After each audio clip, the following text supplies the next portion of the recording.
ஹல்லேலூயா, ஹல்லேலூயா, ஹல்லேலூயா. கர்த்தருடைய பரிசுத்த நாமத்திற்கு மகிமையும் ஸ்தோத்திரமும் உண்டாவதாக. ஆண்டவருடைய பெரிதான கிருபை நமக்கு உண்டாயிருந்தபடினாலே கடந்த வாரத்திலும் இப்படி ஒரு பரிசுத்த நாளிலே பரிசுத்த ஆராதனை செய்து நாம் கடந்து போனோம். தேவனுடைய கிருபை நம்மை சூழ்ந்து காத்து கொண்டது.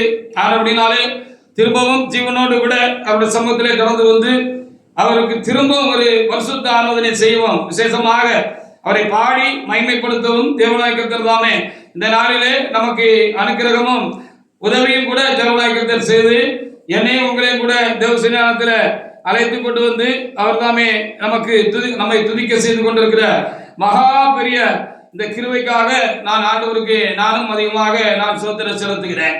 இந்த சமயமானது கர்த்தருடைய வார்த்தைகளை நாம் உட்கொண்டு நம்முடைய ஆத்மாவை திடப்படுத்திக் கொள்கிற பலப்படுத்திக் கொள்கிற வேலையாக இருக்கிறது. மனிதன் அப்பத்தினாலே மாத்திரமல்ல தேவனுடைய வாயிலிருந்து புறப்படுகிறதான ஒவ்வொரு வார்த்தையினாலும் பிழைப்பான் என்று வேதாகமம் நமக்கு சொல்லுகிறபடினால நம்ம சரீரத்துக்கு உணவும் தண்ணீரும் எவ்வளவு இன்றியமையாதோ இருக்கிறதோ அப்படி போல நம்ம ஆவிக்குரிய வாழ்க்கையிலும் நம்முடைய ஆத்மா தேவனுக்குள்ளாக பிழைத்திருப்பதற்கு உயிர் வாழ்வதற்கு அதை ஜீவனும் திடமும் பலனுமாக காணப்படுவதற்கு கர்த்தருடைய வார்த்தை நமக்கு அவ்வப்பொழுது ஆகாரமாக கொடுக்கப்பட வேண்டியது தேவையாக இருக்கிறது. ஆனபடினாலே இந்த வேலையானது கர்த்தருடைய வார்த்தைகளை கேட்டு என்னோட ஆத்மாவை தேவனுக்குள்ளாக பலப்படுத்திக் கொள்கிற ஒரு வேலையாக இருக்கிறபடினாலே என் ஆண்டவருக்கு நான் அதிகமாக நான் ஸ்தோத்திரம் செலுத்துகிறேன். கர்த்தர் தாமே இந்த நாளுக்குரிய இந்த வார்த்தைகளுக்காக நான் ஆண்டவரை பெரிதும் நான் துதிக்கிறேன். கர்த்தர் நாளிலும் கூட நமக்கு கொடுக்கப்பட்ட இந்த வேத பகுதியை நாம் தியானிப்பதற்கு தேவனாய் கர்த்தர் தாமே நமக்கு கிருபையும் இரக்கமும் உதவியும் ஆண்டவர் தாமே செய்ய எல்லாரும் நீங்கள் ஜபத்தோடு கூட காணப்படுவோம். என்னுடைய வார்த்தைகள் அல்ல, தேவனுடைய வார்த்தை உங்கள் மத்தியில் கடந்து வரும்படியாக தேவ சமூகத்தில் நீங்கள் ஜெபித்துக் கொள்ளுமாறு உங்களை அன்போடு கூட ஜபத்தோடு கூட தேவ சமூகத்தில் நீங்கள் காணப்படும்படியாக உங்களை நான் கேட்டுக்கொள்கிறேன். இன்று நாளுக்குரிய வார்த்தையாக நான் தேவ சமூகத்தில் காத்திருந்த பொழுது கர்த்தர் கொடுத்த வார்த்தை 2 கொரிந்தியர் புஸ்தகத்தில் 4வது அதிகாரத்தில் 7வது வசனத்தை தேவனாய் கர்த்தர் தாமே இந்த நாளுக்குரிய தியான பகுதியாக பிரசங்க வாக்கியமாக தேவனாய் கர்த்தர் நமக்கு தந்திருக்கிறார். அந்த வார்த்தையை நாம் இன்றைக்கு தியானிக்கும்படியாக தேவனாய் கர்த்தர் தாமே நமக்கு உதவி செய்வாராக. எடுத்த ஒருவர் எழுந்து நின்று வாசிக்கலாம். 2 கொரிந்தியர் 4ஆம் அதிகாரத்தில் 7வது வசனத்தை எடுத்து வாசிக்கலாம். வாசிக்கலாம்.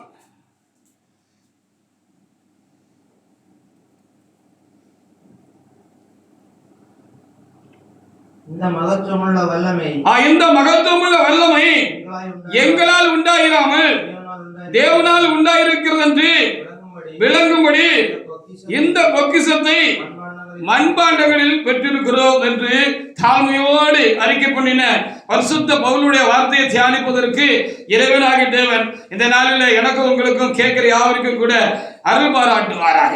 இந்த மகத்துவமுள்ள வல்லமை எங்களால் உண்டாயிராமல் தேவனால் உண்டாயிருக்கிறது என்று விளங்கும்படி இந்த பொக்கிஷத்தை மண்பாண்டங்களில் நாங்கள் என்ன செய்திருக்கிறோம், பெற்றிருக்கிறோம் என்ற அந்த நல்ல வார்த்தைக்காக நான் என் தேவனை நான் சோதரிக்கிறேன்.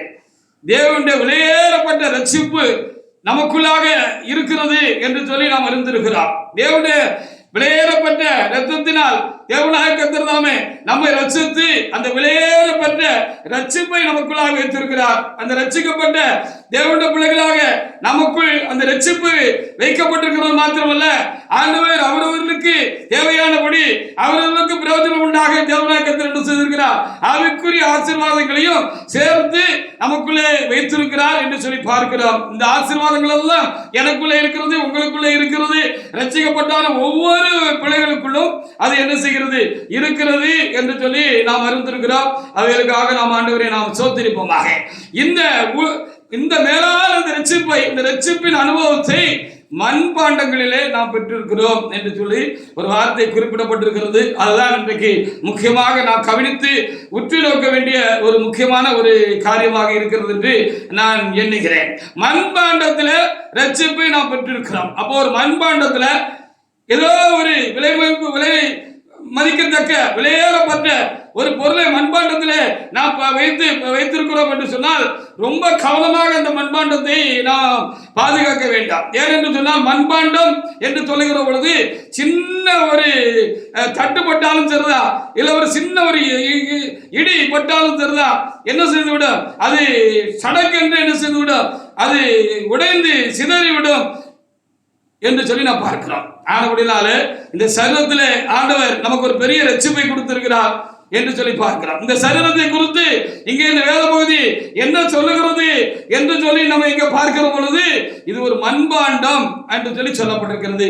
ஆனபடினால் இது ஒரு பலவீனமான பாண்டம் என்று அதற்கு பொருள் வழங்கிக் கொள்ளலாம். இந்த பலவீனமான இந்த சரீரத்தில் ஆண்டவர் என்ன செய்திருக்கிறார், நமக்கு ஒரு ரட்சிப்பை கொடுத்திருக்கிறார். அந்த விலைமதிக்க இல்லாத பெரிய ரட்சிப்பை, மகத்துவமான ஒரு ரட்சிப்பை தேவனாகிய கர்த்தர் நமக்கு கொடுத்திருக்கிறார். இந்த ரட்சிப்பை பலவீனமான ஒரு பாண்டத்துக்குள்ளே நாம் என்ன செய்திருக்கிறோம், வைத்திருக்கிறோம், கர்த்தர் வைத்திருக்கிறார் என்று சொல்லி நாம் அறிந்து கொள்வோமானால் மிகுந்த கவனமாக எச்சரிக்கையாக நம்மை காத்துக்கொள்வோம், ரட்சிப்பை நாம் காத்துக்கொள்வோம், காத்துக்கொள்ள வேண்டும் என்று சொல்லி நாம் பார்க்க வேண்டியதாக இருக்கிறது. அந்த மண்பாண்டை எது மேலாவது இடிச்சிட்டுனாலும் அது உடஞ்சி போகும், ஏதாவது அது மேலே மோதிட்டுனாலும் ஒரு சின்ன கல்லை கொண்டு ஒரு மண்பாண்டத்தில் எரிஞ்சாச்சு அப்படின்னு சொன்னால் டப்புன்னு அந்த மண்பாண்டம் என்ன செய்யும், உடஞ்சி கீரல் ஆயிரும், உடஞ்சிரும், ஓட்ட விழுந்துரும் அப்படின்னு சொல்லி பார்க்கிறான். அப்போ பாருங்க, ஒரு விலை மதிக்க முடியாத விலை மதிப்புக்கு கற்ற பெரிய ஒரு காரியத்தை ஒரு மண்பானைக்குள்ள நீங்க வச்சிருக்கீங்கன்னு வச்சுக்கோங்களேன், அது திரவம் போல ஒரு பொருளாக இருக்கிறது என்று சொல்லி வைத்துக் கொள்ளுங்க. அப்போ அது போய் எதில் இடிச்சிட்டாலும் நஷ்டம் அந்த மண்பாண்டத்துக்குள்ள இருக்கிற பொருளுக்கு தான். இல்லை ஏதாவது அதுல மோதி இடிச்சிட்டாலும் அந்த நஷ்டம் எதுக்கு, அந்த மண்பாண்டத்துக்குள்ள இருக்கிற அந்த பெரிய ஆசீர்வாதத்துக்கு தான் என்று சொல்லி பார்க்கிறது. அது தண்ணீர் போல ஒரு திரவமான ஒன்றாக இருக்கிறது, உயர்ந்த ஒரு காரியமாக இருக்கிறது என்று சொல்லி வைத்துக் கொள்ளுங்க. அது ஒரு ஓட்டை விழுந்துட்டு அப்படின்னு சொன்னா பொழுன்னு என்ன செய்யும், எல்லாம் கீழே சிந்தி என்ன செய்யாது, வீணாய் போகும். அப்படினால பலவீனமான பாண்டமாக நாம் இருக்கிறோம். பலவீனமான மனிதர்களாக நமக்குள்ள மண்பாண்டம் போல மிகவும் பலவீனமாக இருக்கிறதான சின்ன ஒரு தாக்குதலுக்கு அது ஆளானால் அது அப்படியாக காயப்பட்டு உடைந்து அது உள்ள இருக்கிற அந்த மேலான ஆசீர்வாதம் கெட்டு போகிற ஒரு சூழ்நிலையில அது இருக்கிறது என்பதை நாம் அறிந்து நமக்குள்ள இருக்கிற ரட்சிப்பை ரொம்ப கவனமாக நம்ம என்ன செய்து கொள்ளணுமா, காத்துக்கொள்ளணும் என்று சொல்லி சொல்லப்பட்டிருக்கிற 1 பேதுரு 1ஆம் அதிகாரத்தில் 18-19 வசனங்களை நீங்க வாசித்து பாருங்க. வெளியேறப்பட்ட கிறிஸ்துவின் இரத்தத்தினாலே நம்ம என்ன செய்திருக்கிறோம், மீட்கப்பட்டிருக்கிறோம் என்று எழுதப்பட்டிருக்கிறது. மேலான ரட்சிப்பு. எத்தனையோ பேர் மத கர்த்தாக்களும் எத்தனையோ பிற மதங்களை சேர்ந்தவர்களும் எப்படியாவது இந்த ஆத்ம மீட்பை பெற்றுவிட வேண்டும் என்று சொல்லி அவர்கள் எவ்வளவு போராடுகிறார்கள், பிரயாசப்படுகிறார்கள். ஆனாலும் அவர்களுக்கெல்லாம் இந்த ரட்சிப்பு கிடைக்கல. ஓடி சளைச்சு போனாங்க, இழைச்சி போனாங்க, சோர்ந்து போனாங்க என்று கூட நம்ம சொல்லலாம். அந்த ரட்சிப்பு கிறிஸ்துக்குள்ள இருக்கிறது என்பது அவர்களுக்கு மறைக்கப்பட்ட ஒரு ஞானமா இருக்கிறது. ஏழைகளும் கோழைகளும் அறியாதவர்களும் பலவீனமான பாண்டங்களாக இருக்கிறான நமக்கு அது தேவனால் கையளிக்கப்பட்டிருக்கிறது என்பதுதான் நமக்கு கொடுக்கப்பட்ட ஒரு பெரிய ஒரு ஆசீர்வாதமான ஒரு காரியமாக அது இருக்கிறது. 1 பேதுரு 1ஆம் அதிகாரத்தில் 18-19 வசனத்தை நம்ம எடுத்து வாசித்து பார்ப்போம். வாசிப்போம். உங்கள் முன்னோர்களால் நீங்கள் அனுசரித்து வந்த பாரம்பரியமாக நீங்கள் அனுசரித்து வந்த வீணான நடக்கை நின்று அறிவுள்ள வஸ்துகளாகிய வெள்ளியினாலும் பொன்னினாலும் நீங்கள் மீட்கப்படாமல் குற்றமில்லாத மாசற்ற ஆட்டுக்குட்டியாகிய கிறிஸ்துவின் விலையேறப்பட்ட இரத்தத்தினாலே மீட்கப்பட்டீர்கள் என்று அறிந்திருக்கிறீர்கள் என்று சொல்லப்படும். அப்பா, நாம் இப்ப எவ்வளவு பெரிய மேலான ரட்சிப்பு நமக்கு கிடைத்திருக்கிறது. அல்லேலூயா. தேடி அனைவருக்கு அதை கிடைக்கவில்லை, எங்கே இருக்கிறது அவர்களுக்கு தெரியவில்லை. தேடிக்கொண்டே இருக்கிறார்கள். ஆனாலும் தேடாதிருந்த நமக்கு தேவனாகிய கர்த்தர் தேடி வந்து என்ன செய்திருக்கிறார், இந்த மேலான ரட்சிப்பை நமக்கு தேவனாகிய கர்த்தர் என்ன செய்திருக்கிறார், கொடுத்திருக்கிறார். இந்த ரட்சிப்பை மண்பாண்டங்களிலே நாம் வைத்திருக்கிறோம், அல்ல ஆண்டவர் வைத்திருக்கிறார். ஆனபடினால் நாம் ரொம்ப கவனமாக நம்முடைய பாத்திரத்தை காத்துக்கொள்ள வேண்டும் என்று சொல்லி ஆண்டவர் இன்றைக்கு நமக்கு சொல்லுகிற முக்கியமான காரியமாக இருக்கிறது.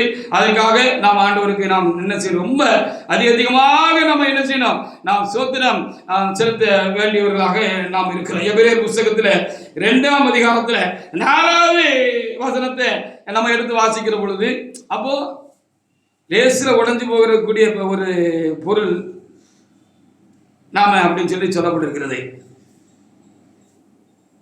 ஒரு சின்ன கல் கொண்டு இருந்தால் கூட இந்த பாத்திரம் உடைஞ்சு போகும். அதனால தான் மண்பாண்டம் என்று சொல்லப்பட்டிருக்கிறது. அது பெரிய ஒரு ஸ்ட்ராங்கான ஒன்று இல்லை அப்படின்னு சொல்லி அது சொல்லப்பட்டிருக்கிறது. அதுக்காக நாம் தேவனை நான் சொல்லிட்டு அப்படி ஒரு பெரிய ரட்சிப்பை இந்த மண்பாண்டத்தில் வச்சிருக்கிறார் ஆண்டவர் அப்படின்னு சொல்லப்பட்டு பலவீனமான பாண்டம் என்று நம்ம அதை வைத்துக் கொள்ளலாம். அப்படிப்பட்ட ஒரு பெரிய ரட்சிப்பு நம்ம பெற்றிருக்கிறோமே, அப்போ அதை ரொம்ப கவனமாக காத்துக்கொள்ளணும் இல்லையா? அதை குறித்து கவலை இல்லாமல் இருக்கக்கூடாது அப்படின்னு சொல்லி இங்கே நமக்கு எழுதி கொடுக்கப்பட்டிருக்கிறது. வாசிக்க 2:4 ஒரு தேவனுடைய பிள்ளை எடுத்து வாசிக்கலாம். அடையாளங்களினாலும் அற்புதங்களினாலும் பலவிதமான பலத்த செய்கைகளினாலும் தம்முடைய சித்தப்படி பகிர்ந்து கொடுத்த பரிசுத்தாவின் வரங்களினாலும் தேவனே சாட்சி கொடுக்கிறவமா இருக்கிற இவ்வளவு பெரிதான ரட்சிப்பை குறித்து கவலையற்று இருப்போமானால் அது ரொம்ப தப்பான காரியம் அப்படின்னு சொல்லப்பட்டிருக்கிறது. உள்ளுக்குள்ள இருக்கிறது பெரிய பொக்கிஷம், மேலான பொக்கிஷம், அநேகருக்கு கிடைக்காத மேலான பொக்கிஷம் அந்த ரட்சிப்பு. அது நமக்குள்ள இருக்கு. நம்ம பலவீனமான பாண்டமா இருக்கிறோம். ரொம்ப கவனமாக நம்ம காத்துக்கொள்ளணும். இந்த பொக்கிஷத்தை நம்ம என்ன சொல்லிருக்கிறோம், மண்பாண்டத்துல நம்ம பெற்றிருக்கிறோம் என்று சொல்லி இங்க எழுதப்பட்டிருக்கு. ரொம்ப கவனமாக நம்ம என்ன செய்யணும், நம்ம காத்துக்கொள்ளணும்னு இங்கே எழுதப்பட்டிருக்கு. கலாத்தியர் 6:4 கூட நம்ம வாசித்து பார்க்கலாம். அப்போ இந்த மண்பாண்டத்துக்குள்ள நம்ம அதை வைத்திருக்கிறோம். அப்போ அதை ரொம்ப பேணி நம்ம பொத்தி பாதுகாத்துக் கொள்ளணும். அந்த பாத்திரத்தை ரொம்ப கவனமா பொத்தி பாதுகாத்துக் கொள்ளணும். இல்லைன்னா அங்க உள்ள இருக்கிற அந்த மேலான ரட்சிப்பு சிந்தி சதறிடும், அது வேஸ்டா போயிடும். அது கிடைச்சும் அதை இழந்த ஒரு அனுபவம், அந்த மேலான ஆசீர்வாதத்தை இழந்த ஒரு அனுபவம் நமக்குள்ள உண்டாயிடும். அதுக்கு நம்ம கவனக்குறைவா இருக்கக்கூடாது அப்படின்னு சொல்லி எவ்வளவு 2:4 பார்த்தோம். கவலையிட்டு இருக்கிறதுனா கவலை இல்லை, கவலை இல்லாமல் இருக்கிறோம்னா கவனப்பட்டு இருக்கக்கூடாது என்று சொல்லி கவனக்குறைவாக நாம இந்த ரட்சிப்பை குறித்து நம்ம கவனக்குறைவாக நம்ம இருக்கக்கூடாது அப்படின்னு சொல்லி பார்க்கலாம். எப்போ கவனம் செதறும், நம்முடைய கவனம் செதறக்கூடாது. நம்ம பெற்றுக்கொண்ட ரட்சிப்பை காத்துக்கொள்றதுல ரொம்ப குறியாக நானும் நீங்களும் என்ன செய்யணும், இருக்கணும். ரொம்ப கவனமாக இருக்கணும்னு சொல்லி பரிசுத்த ஆவியானவர் நமக்கு சொல்லுகிறார். கலாத்தியர் 6:4 எப்பெல்லாம் கவனம் செதறும், இந்த ரட்சிப்பை நாம் காத்துக்கொள்ளக்கூடாதபடிக்கு நம்ம ஒரு பலவீனமான பாத்திரம் நம்ம பாண்டோம் அப்படிங்கிற அந்த உணர்வு நம்ம காத்துக்கொண்டு உள்ள இருக்கிறத கவனமாக காத்துக்கொள்கிற அந்த உணர்வு, அந்த கவனம் எப்ப செதறுது அப்படின்னு சில காரியங்களை இப்ப பார்க்க. அப்படி செதறுகிற பொழுது நம்மளே போய் இடிச்சுக்கிட்ட ஒரு அனுபவம் ஆயிரும். நம்மளே போய் நம்ம தான் அந்த மண்பாண்டான்னு வச்சுக்கிடுவோமே, இந்த மண்பாண்டம், இந்த பலவீனமான பாண்டத்தை கொண்டு போய் நம்மளே இடிச்சுக்கிட்டோம்னா பானை உடஞ்சி போகும்ல, இந்த பானை உடஞ்சி போகும்ல. கலாத்தியர் 6:4 ஒருவர் பார்க்கணும். அப்போ கவனமான பாத்திரத்தை வச்சுக்கிட்டோம். ஒவ்வொரு நாளும் நம்ம மேலதான் நம்ம அதிகமா கவனம் செலுத்தணும் அப்படின்னு இங்க நமக்கு சொல்லப்பட்டிருக்கிறது. கவனம் நம்ம மேல இருக்கணும். நம்ம ஒன்றும் பெரிய ஆளுங்கிற நினைப்பு நமக்கு வந்துடக்கூடாது. நம்ம பலசாலி அப்படிங்கிற நினைப்பு கொள்ளக்கூடாது. வேதம் நம்மளை என்ன சொல்லுதுன்னா, நீ பலவீனமானவன், பலவீனமானவள், பலவீனமான பாண்டா, மண்ணோடுகளுக்கு ஒத்தவன், மண்பாண்டம் அப்படின்னு சொல்லிக்கிறது. வாசிங்க.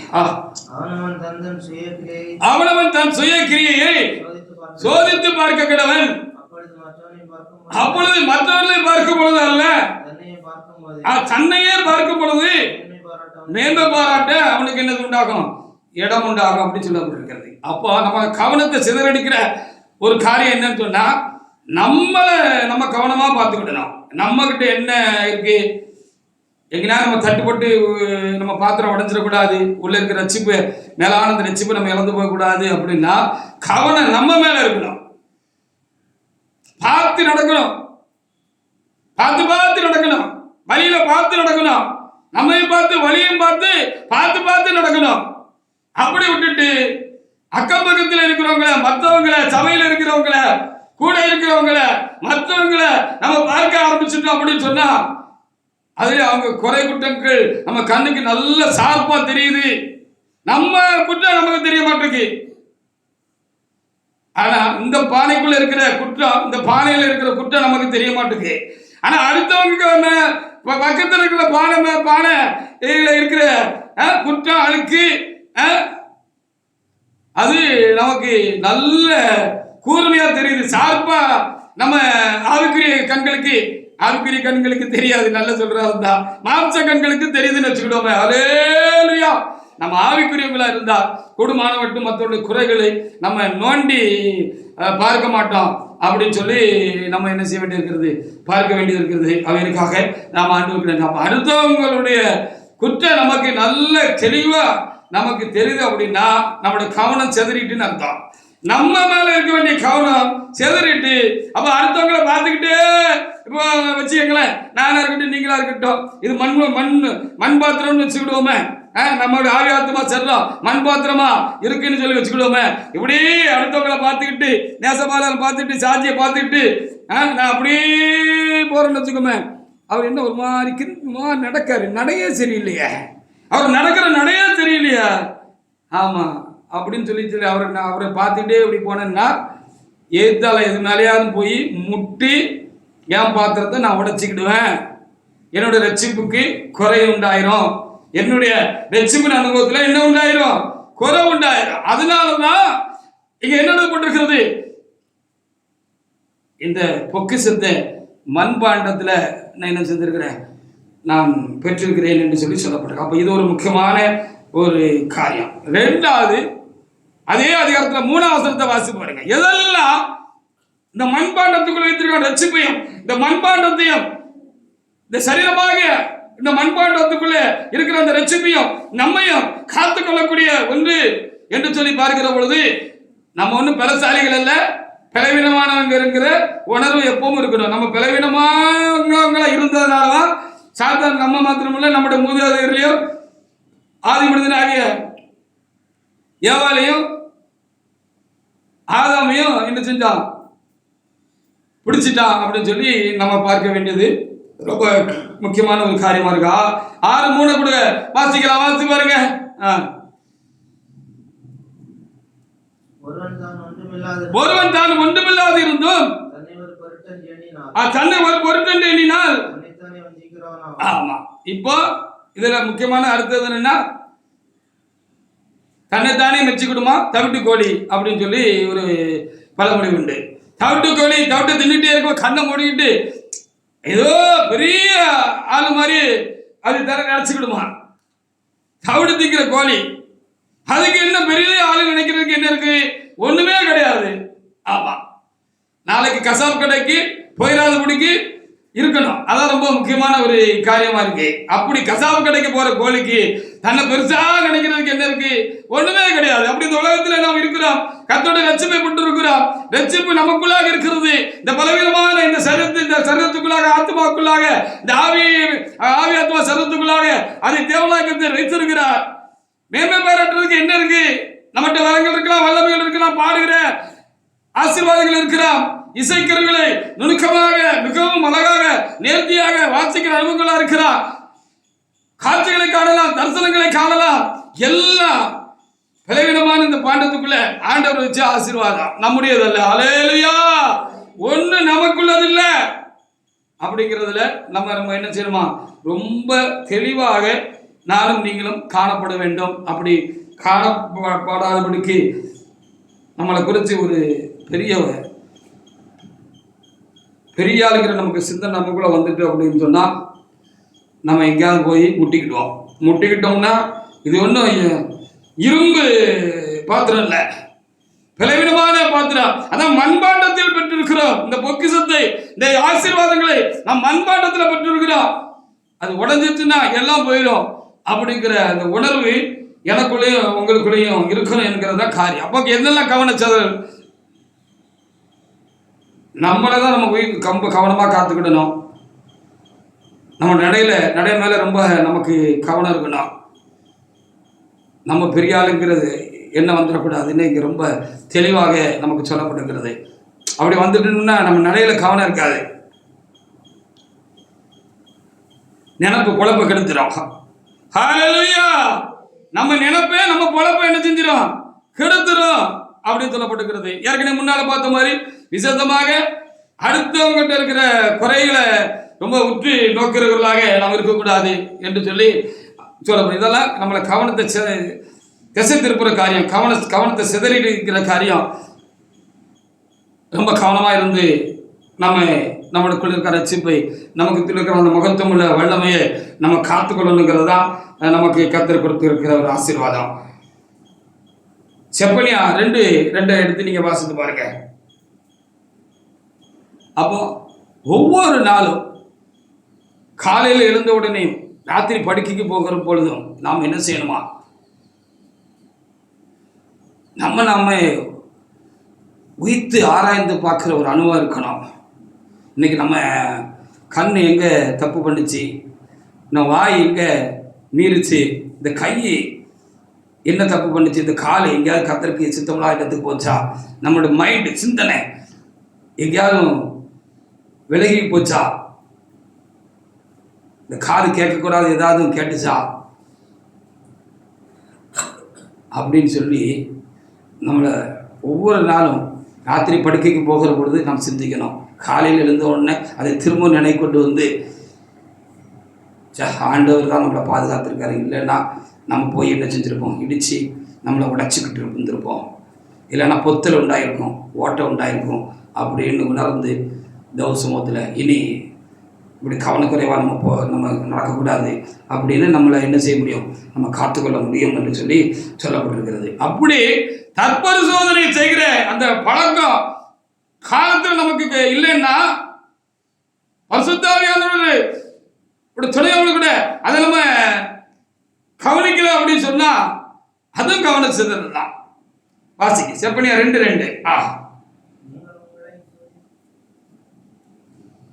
நீங்கள் உங்களை உயிர்த்து ஆராய்ந்து சோதியுங்கள். நல்ல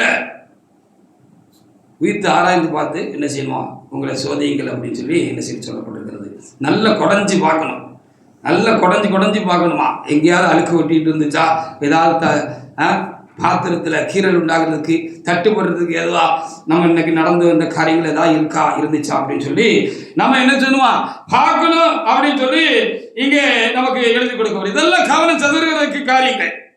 சரி, இதெல்லாம் நமக்கு சரியாக தென்படணும், அடுத்தவங்களை பார்க்கக்கூடாது, நம்மளை கவனமா பார்த்துக்கணும், நம்மளை குறித்து ஒரு பெருசான எண்ணம், பெரிய ஆளுங்க எண்ணம், எவ்வளவு பெருசான காரியம் நமக்குள்ள இருந்தாலும் அது இரவல் தான் அப்படிங்கிற உணர்வு நமக்குள்ள இருக்கணும். அது நமக்குரியதல்ல, நம்முடையதல்ல, நமக்கு சொந்தமானதல்ல. கர்த்தர் நமக்குள்ள வைத்த ஆசீர்வாதம், ரட்சிப்போடு சேர்த்து நமக்கு வைத்த ஆசீர்வாதம் எல்லா அந்த காரியங்களை காட்டல நமக்குள்ள இருக்கிற ரட்சிப்பு மகா பெருசு.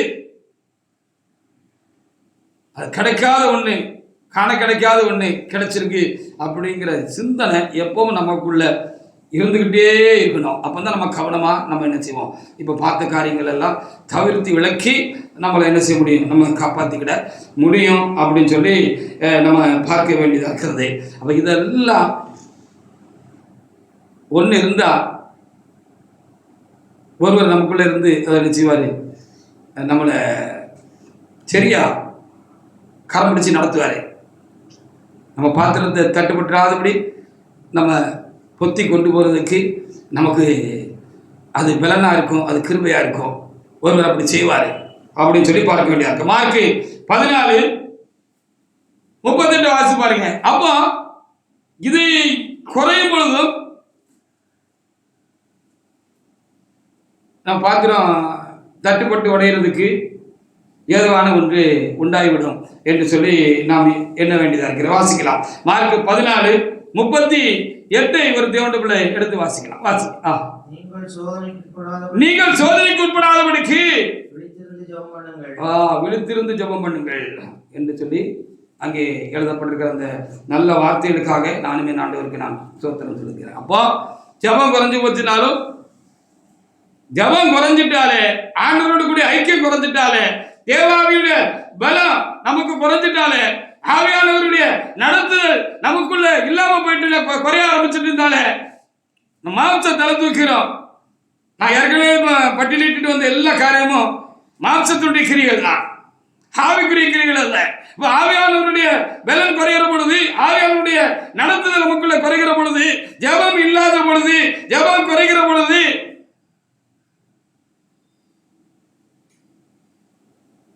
நாம் கவனக்குறைவாக இருக்கிறோம் என்று அர்த்தம்.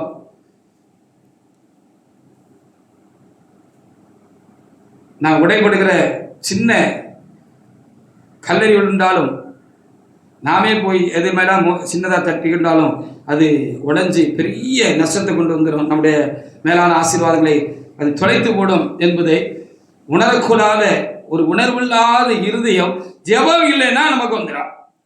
ஜெபம் ரொம்ப முக்கியமானது. ஜெபம் ரொம்ப ரொம்ப ரொம்ப முக்கியமானது. ஜெபம் பண்ணுகிற பொழுதுதான், ஜெபத்திலே தேவனோடு கூட நெருங்கி சேர்கிற பொழுதுதான், அவரோடு கூட நெருக்கமாக இருக்கிற பொழுதுதான், ஐக்கியமாக இருக்கிற பொழுதுதான், அந்த தேவ ஆவியானவர் நம்மை நிரப்புகிற பொழுதுதான் நம்முடைய இருதயம் எப்பொழுதும் விழிப்பா இருக்கும், கவனமா இருக்கும். ஜெபம் குறைஞ்சிடவே கூடாது. சில வேளைகளில் அன்பான சில தேவனுடைய பிள்ளைகள், அருமையானவர்கள், நம்முடைய உறவுகள் சில நேரத்தில் ரொம்ப அங்கலாய்ப்பாங்க. அப்படி இது அப்படி இது அப்படி இது அப்படி இது அப்படி அது அப்படி இது அப்படி அது அப்படி இது அப்படிப்பாங்க. அதுவும் அக்காவும் சேர்ந்துட்டாங்க அப்படின்னு சொன்னால், அதே அப்பா வீட்டில் நடந்தது, நாட்டில் நடந்தது, சபையில் நடந்தது, அங்கே நடந்தது, இங்கே நடந்தது, அதனால நம்ம பாதிக்கப்பட்டது, அதனால நமக்கு உண்டான மன வருத்தம், அதனால உண்டான வழக்கு சொல்ல நமக்குள்ள இருக்கிற வேசடை, இதையெல்லாம் போட்டு என்ன செய்வாங்க, சொல்லி மாறாது, சொல்லி முடியாது, அதுக்கு முடிவே இருக்காது. அப்படி சொல்லிக்கிட்டு பேசிக்கிட்டும் கேட்டுக்கிட்டும் இருப்பாங்க அப்படின்னு சொல்லி நம்ம பார்க்க வேண்டியதாக இருக்கிறது. நீங்கள் சொல்லி சொல்லி மாறாத காரியம் அது. சொன்னாலும் அது மாறாது, அது தீராது. அந்த பிரச்சனைக்கு ஒரு தீர்வும் கிடையாது, முடிவும் கிடையாது. பொதுவாக என்னிடத்துல இந்த மாதிரி காரியங்கள் வந்தால் நான் சொல்லுவேன், அல்லது இப்படி கேட்டுகிட்டே இருந்து விட்டு சமய சந்தர்ப்பம் கிடைச்சா எனக்கு அருமையானவங்களுக்கு அல்லது சபை மக்களுக்கு இல்லை உறவுகளுக்கு நான் சொல்லுகிற காரியம் என்னவென்று சொல்லி நான் பார்க்கிற பொழுது, ஜெபிச்சியாமா அப்படின்னு கேட்கறதா, நீ ஜெபிக்கிறியா, ஒரு நாளைக்கு ஜெபிக்கிறியா, ஒரு நாளைக்கு எவ்வளவு நேரம் ஜெபிக்கிற, நீ ஒரு நாளைக்கு எவ்வளவு நேரம் ஜெபிக்கிற, ஜெபத்துக்காக நீ எவ்வளவு நேரம் ஒதுக்குற, வேலைகள் இருக்கு, எல்லாம் இருக்கிறது, அது விசேஷமாக பெண் மக்களுக்கு அதிகமான வேலை பொருட்கள் இருக்கிறது என்று சொல்லி நாம் பார்க்கிறோம். எல்லாம் சரிதான் என்று சொல்லி நம்ம என்ன செய்கிறோம், நம்ம பார்க்கிறோம். ஆனாலும் ஜெபிக்கிறதுக்கும் நமக்கு கண்டிப்பாக நேரம் ஒதுக்கணும். நேரம் ஒதுக்கி கண்டிப்பாக என்ன செய்யும், ஜெபிக்கணும். 1 மணி நேரமாவது என்னோட எழுத்திருக்க கூடாதுன்னு சொன்னார். அக்கா 1 மணி நேரமாவது எழுத்திருக்கணும்னு அர்த்தம் இல்லை. அதிகமாக நாம் நேரம் கிடைக்கிற நேரம்லாம் ஜெபிக்கணும், அல்லது ஜெபிக்கணும், தனி ஜெபங்கள் செய்யணும். அதோடு கூட நமக்குள்ள ஜெப சிந்தை இருக்கணும். அது ரொம்ப முக்கியமான காரியம். ஆமாம், எதை செஞ்சாலும் நாம் என்ன செய்யலாம், சோத்திரத்தோடு கூட என்ன செய்ய முடியும், நம்ம அதை செய்ய முடியும் என்று சொல்லி நாம் இருந்திருக்கிறோம். ஜெப சிந்தை இருக்கணும். ஜெப சிந்தையோடு கூட நம்முடைய பணிகளை நம்ம செய்யணும். அப்ப ஜெபம் குறைஞ்சிட்டா அது கவன சிதறல் தான். வரக்கூடாதுலாம் வந்துடும், இருக்கிறதெல்லாம் இல்லாம போயிடும். ரொம்ப கவனமாக நாம் இருக்க வேண்டியது அவசியமா இருக்கிறது. இந்த பொக்கிஷத்தை மண்பாண்டங்களில் பெற்றிருக்கிறோம். பலவீனமான பாண்டமாக நாம் இருக்கிறோம் என்று அவர் சொல்லி வைத்து விட்டு போயிருக்கிறார். ஆவியானவர் சொல்லாமல் சொல்லி இருக்கிறார் நமக்கு தான். அதற்காக நாம் ஆண்டவருக்கு நாம் சோத்திரம் செலுத்துவோம். ரோமர் 8:6. அப்ப நான் சொன்ன மாதிரி ஜெபம் இல்லைன்னாலும், ஜெப வாழ்க்கை குறைஞ்சிட்டாலும் எல்லாம் தப்பாயிரும். நம்மளே போய் எங்கேயாவது போய் இடிச்சுக்கிடுவோம். நம்ம இதெல்லாம் நம்மளா போய் இடிச்சுக்கிற அனுபவம், உடச்சிக்கிற அனுபவம். நம்ம பாத்திரத்தை நம்ம உடச்சி நமக்குள்ள இருக்கிற ஆசீர்வாதங்களை செதற விடுற அனுபவம் வருத்தமான காரியம் தானே. ரோமர் 8:6 ஒரு தேவனுடைய பிள்ளை எடுத்து வாசிக்கலாம். ரோமர் 8:6. மாம்ச சிந்தை மரணம், ஆவியின் சிந்தையோ ஜீவனும் சமாதானமா அப்படின்னு சொல்லி அங்கே எழுதப்பட்டிருக்கிறது. அப்போ ஜெபம் குறையும் போது ஆவியின் சிந்தை குறைஞ்சிடும், ஜெப சிந்தை குறைஞ்சிடும். தேவையில்லாத மாம்சீக சிந்தனைகள், மாம்ச சிந்தனைகள் நமக்குள்ள வந்துட்டாலே அது கொஞ்சம் ஒரு கஷ்டமான காரியம்தான். பாத்திரத்துக்கு கேரண்டி இல்லை, பாத்திரத்துக்குள்ள இருக்கிற ஆசீர்வாதத்துக்கு கேரண்டி இல்லை, உத்தரவாதம் கிடையாது. அப்படி இங்கே நமக்கு என்ன செய்யப்பட்டிருக்கிறது, எழுதி கொடுக்கப்பட்டிருக்கிறது. அப்படி நம்ம இருக்கக்கூடாது என்று சொல்லி இங்கே பார்க்க முடிகிறது. இந்த பொக்கிஷத்தை மண்பாண்டங்களில் பெற்றிருக்கிறீர்கள் என்று கர்த்தர் சொல்லுகிற அந்த நல்ல வார்த்தைகளுக்காக நாம் தேவனாய கர்த்தருக்கு நாம் அதிகமாக நாம் சோத்திரம் செலுத்த வேண்டியவர்களாக இருக்கிறோம். 1 கொரிந்தியர் 10ஆம் அதிகாரத்துல 7வது வசனம். அப்ப ஜெபம் குறையுது, ஜெப தியானம் குறைகிறது, ஆவிக்குரிய சிந்தை எண்ணங்கள் உணர்வுகள் குறையுது. அப்படின்னா இதுக்கு மேல சொன்னது எல்லாம் கண்டிப்பாக நமக்குள்ள வந்துடும். நம்ம மேல நமக்கு கவனம் இருக்காது. அப்போ நம்ம பெற்றுக்கொண்ட ரட்சிப்பை குறித்து கவலையற்றவர்களாக ஆகிவிட்டோம். கவனக்குறைவு நம்மகிட்ட வந்தாச்சு. கவலை இல்லை நமக்கு, அதை பாதுகாத்து அந்த கவலை நம்மகிட்ட இல்லை. அதனால மேல சொன்ன எல்லாம் வந்துடும். ஆண்டவரா நம்முடைய காரியங்களை பார்த்து பாவப்பட்டு கொஞ்சம் நம்மளை பிடிச்சி நிறுத்தி நடத்தி இறக்கப்பட்டு கொண்டு போகலன்னா எப்பவுமே முட்டி மோதி எல்லாத்தையும் உடைச்சி போட்டிருப்பாங்க அநேகர். அப்படி உடைக்காமல் இருக்கிறதுக்கு அதுவும் ஒரு காரணம். அதனால எப்பவுமே அப்படி நம்ம எதிர்பார்க்கிறது காரியம் இல்லை. நம்ம பக்கத்தை நம்ம சரியா வச்சுக்கிடணும். வைக்கலைன்னா அது நம்மளை உடைச்சிக்கிற அனுபவம் அல்லது இடிச்சுக்கிற அனுபவமாக இருக்கும் என்று சொல்லி நான் பார்க்கிறேன். 1 கொரிந்தியர் 10:7 ஒரு தேவனுக்குள்ள எடுத்து நீங்க வாசித்து பாருங்க. உலக காரியங்கள்ல இந்த மிடில் சொன்ன காரியங்கள்லாம் குறைய வேத வாசிப்பு, ஜபம், தியானம் இவையெல்லாம் குறைகிற பொழுது ஜப சித்த, ஆவியின் சிந்த, ஆவியரோடு கூடிய அப்படிய ஒரு உறவாடுதல், அவரோடு கூட சேர்ந்து நடக்கிற ஒரு அனுபவம்,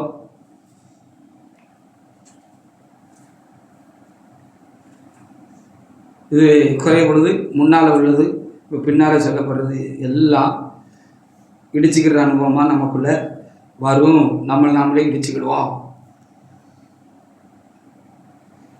1 கொரிந்தியர் 10:7 வாசிக்கலாம். வாசிக்க. ஜனங்கள் புசிக்கவும் குடிக்கவும் உட்கார்ந்து விளையாடவும் எழுந்திருந்தார். போதும். அல்லேலூயா. அப்போ நம்ம மேல நம்ம கவனம் செலுத்த விட்டுட்டோம். நம்மளை வீட்டு ஆராய்ந்து பார்க்கிறத விட்டுட்டோம். நம்ம பலவீனமான ஒரு ஆளு, ஒரு மண்பாத்திரம், மண்பானைங்கிறத காலத்தில் நம்ம மறந்து போயிட்டோம். நம்மளை குறித்தான உயர்ந்த சிந்தனைகள் நமக்கு வந்துட்டு, உயர்வு மனப்பான்மை நமக்குள்ள வந்துட்டு, சுப்பீரியாரிட்டி காம்ப்ளெக்ஸ் சொல்லுவாங்க இங்கிலீஷ்ல. காம்ப்ளெக்ஸ்னால வியாதின்னு அர்த்தம். சுப்பீரியாரிட்டி காம்ப்ளெக்ஸ்னா உயர்வு மனப்பான்மை, அது ஒரு வியாதி. அது இப்போ நமக்குள்ள வந்துட்டு, அப்படி வந்துட்டதுனால பரிசைய புத்தி நமக்கு இப்போ வந்துட்டு, அங்க நின்ன ஆயக்காரனை பார்த்து இவனை போலவும் இல்லாததுனால் உண்மை சோத்திருக்கிறேன்னு நம்ம சொல்ல ஆரம்பிச்சிட்டோம். அடுத்த விட இருக்கிற தப்பெல்லாம் நமக்கு இப்போ நல்லா தெரியுது. தற்போதைய சோதனை இல்ல,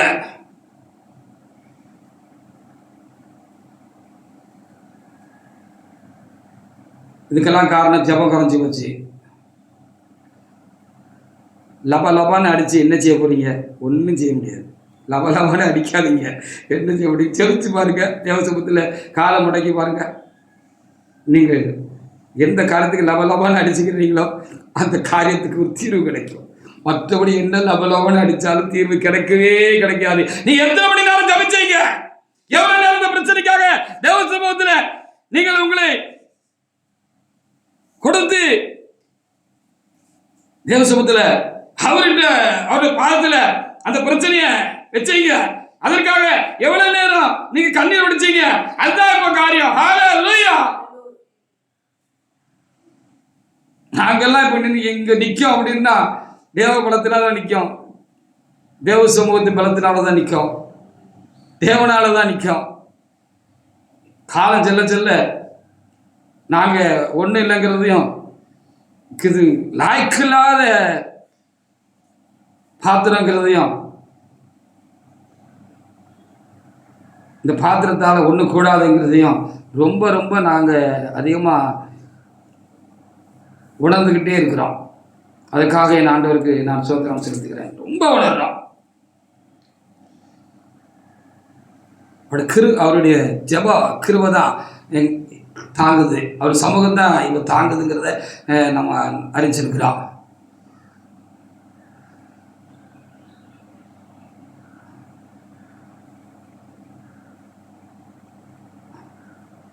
ஜெபிக்கிறவங்களுக்கு தான் கர்த்தர் பலன் அளிச்சுவார். ஜெபம் பண்ணால் தான் பலன் அளிச்சுவார்.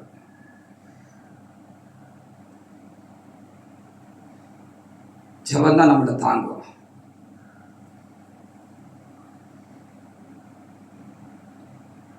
உயிரற்ற சடலமாக சரீரமாக ஆவியோட ஆத்துமோட வந்து நாங்கள் உட்காருவோம். அப்படி அங்கேருந்து மேலேருந்து வரும் பாருங்க பலன். அது அப்படி இறங்கின உடனே செத்த சரீரம் உயிர் பெற்று எழும்பி நிற்கிறது போல நாங்கள் எங்கே நிற்போம். அது எங்களையும் நிற்க வைக்கும், எங்களை கூட வந்தவங்களையும் இருக்கிறவங்களையும் அது நிற்க வைக்கிறத நாங்கள் அங்கேருந்து பார்க்க முடியும். அதுக்கு காரணம் தேவ பலத்தினால தான் முடியும்.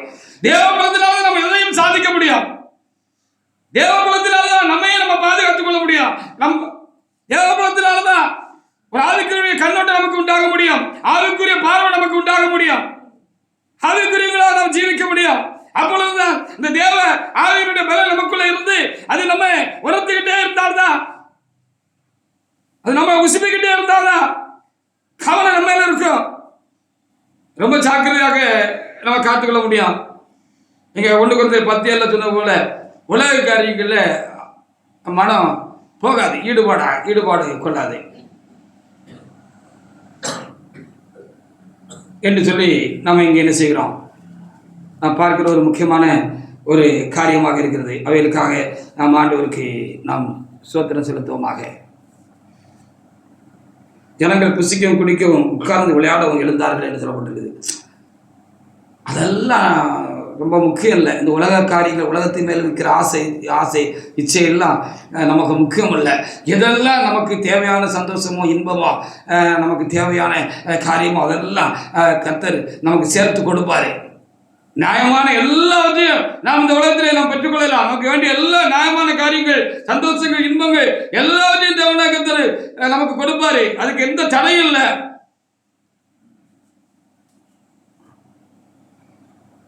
அதே இல்லை ரொம்ப வேகமாக நம்ம மாறிடக்கூடாது, அதிலே ரொம்ப தீவிரப்பட்டு விடக்கூடாது என்பதுதான் கர்த்தர் இன்றைக்கு நமக்கு தருகிறது. இதெல்லாம் நம்முடைய கவனத்தை சிதறடிக்கிற காரியம். நாமே போய் மோதிக்கிட்ட ஒரு அனுபவத்துக்கு இதெல்லாம் நம்ம என்ன செய்கிறோம், கொண்டு போயிடும். 1 யோவான் 3:3 சரி, ஆண்டவரை பிடிச்சி நிப்பாட்டி நம்மளை பாதுகாக்காத பல வேலையில் இப்படி சில காரியங்கள் நம்ம கிட்ட இருக்கு, வந்துடுது. இப்படிப்பட்ட கவனக்குறைவான காரியங்கள்லாம் வந்துடுது.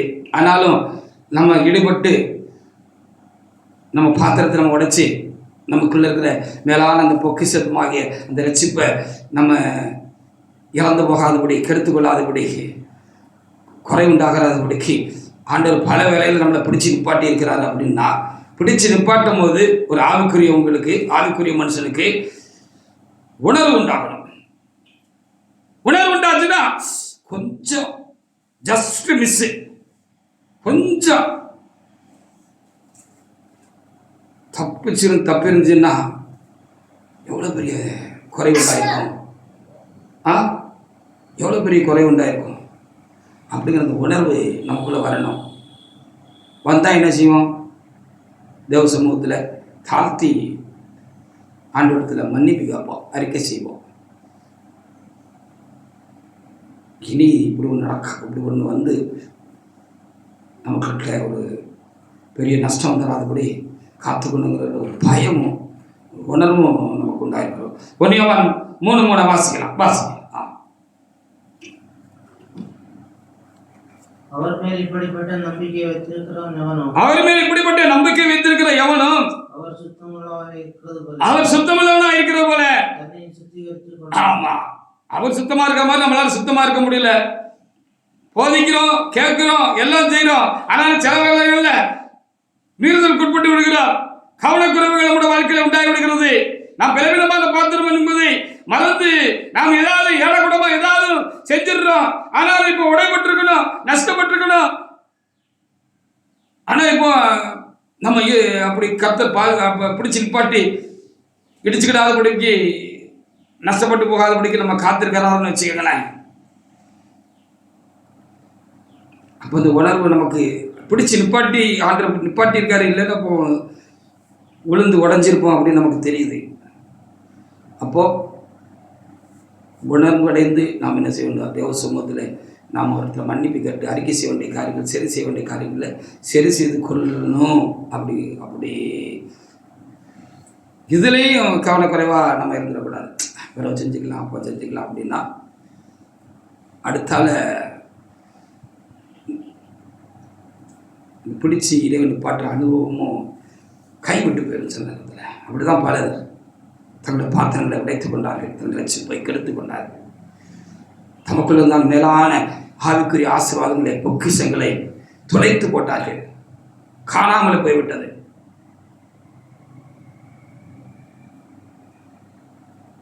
அது தரையிலே சிந்தி திரும்ப எடுக்கக்கூடாத ஒன்றாகி போய்விட்டது.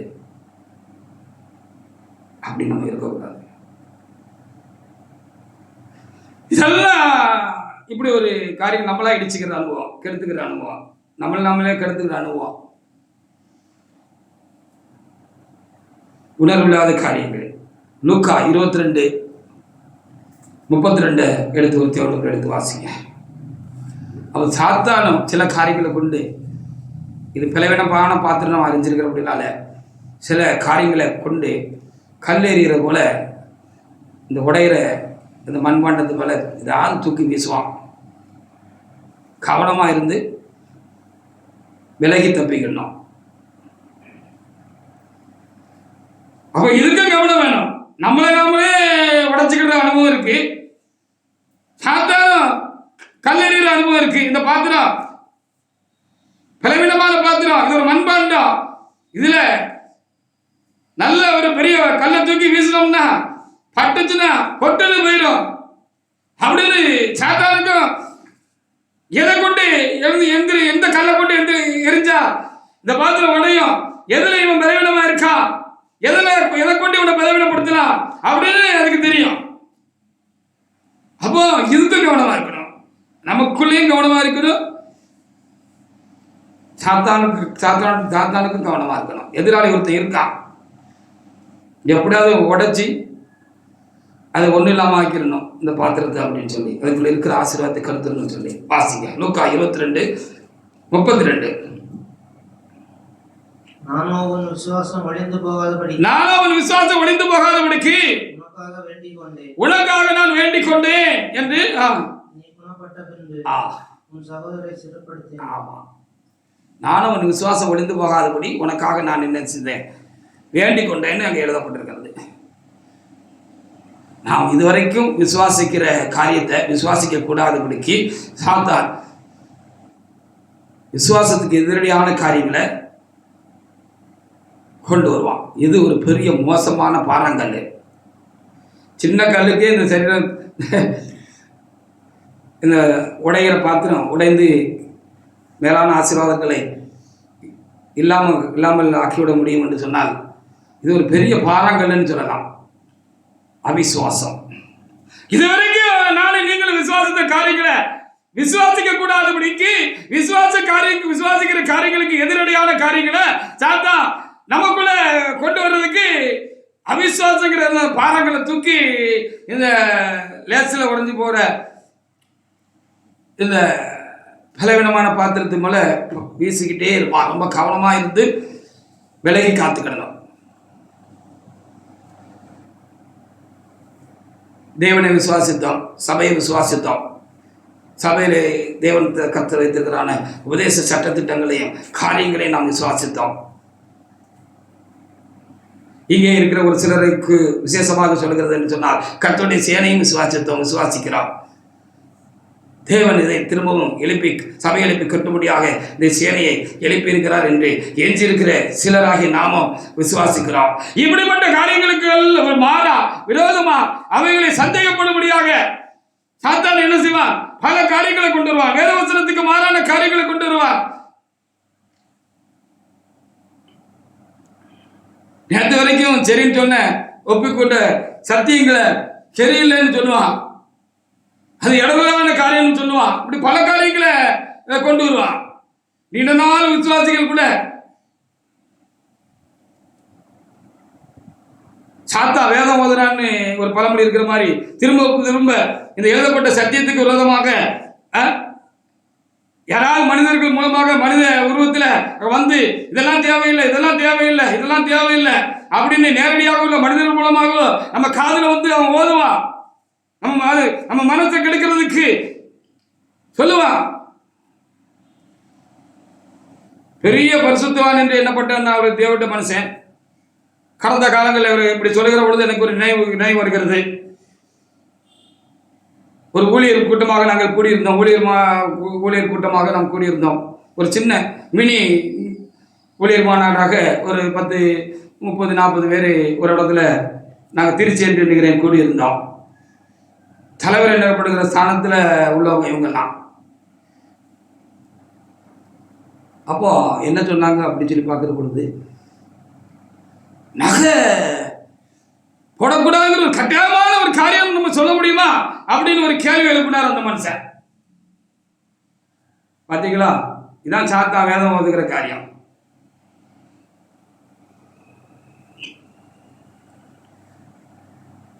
நகை போட்டிருக்கவங்களுக்குள்ள பரிசுத்தாவி பெற்றிருக்காங்க தானே, அந்நிய பாசை பேசுறாங்க தானே, அவங்களுக்குள்ள வரங்கள் வல்லமைகள்லாம் இருக்கு தானே. அதனால ஒரு கட்டாயமானதா நம்ம எதுக்கு வைக்கணும்? இப்போ அதிகமாக இப்ப ஆவிக்குரிய மண்டலத்துல பேசப்படுகிற காரியம் என்னன்னு சொல்லி நம்ம பார்க்கிற பொழுது, நகையா ரட்சிப்புக்கு தடையா இருக்கிறது. இந்த நகையா ரட்சிப்புக்கு தடையா இருக்கு, அதனால அதை விட்டுருவோம். அதை கொடுத்து ரொம்ப நம்ம சார்பா பிரசங்கிக்க வேண்டாம். அதை கட்டாயமான ஒரு உபதேசமா நம்ம கொண்டு வர வேண்டாம், நம்ம சபையில கொண்டு வர வேண்டாம்.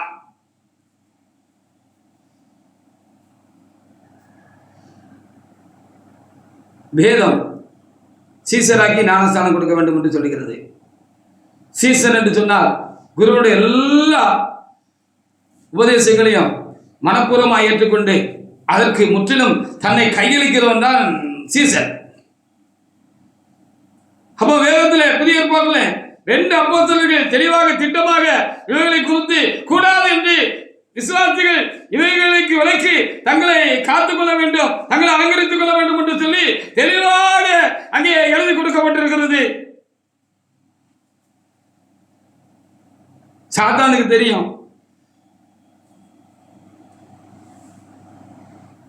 இவைகளை விட்டும் ஒரு மனிதன் மனம் திரும்பி கர்த்தருக்கு உட்படவில்லை என்று சொன்னால், ஞானஸ்தானம் பெற்றுக்கொள்ளவில்லை என்று சொன்னால், அந்த ஞானஸ்தானம் தேவ சமூகத்தில் செல்லுபடியாகாது என்று சாத்தானுக்கு தெரியும். ஆனபடினால் சாத்தான் வேதம் ஓதுகிறதுல இதுவும் ஒரு முக்கியமான ஒரு காரியமாக்கும்.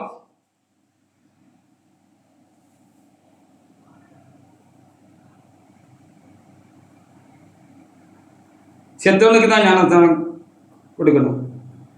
உலகத்துக்கு செத்தவன், ஆடம்பரங்களுக்கு செத்தவன், அலங்காரங்களுக்கு செத்தவன்,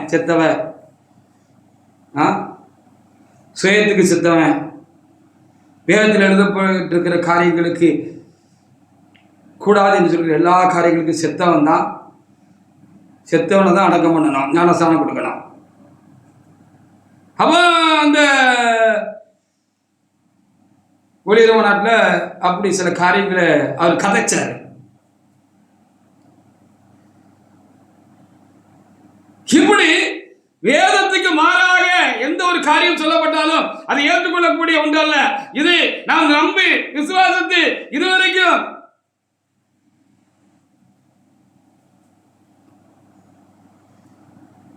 காரியங்களுக்கு மாறாக சாத்தான் எரிகிற முக்கியமான அவிசுவாசம் என்கிற கல். அது ரொம்ப கவனமா இருந்து அதை காத்துக்கொள்ளலாம்.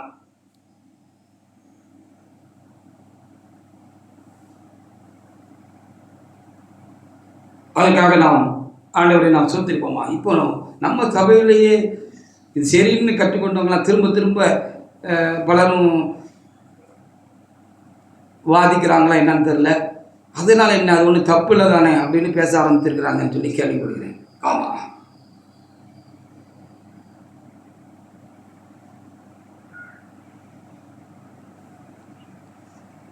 ஒன்று சொல்ல ஆரம்பிச்சோம்னா பலருக்கு அது கஷ்டமாகி விடுகிறது.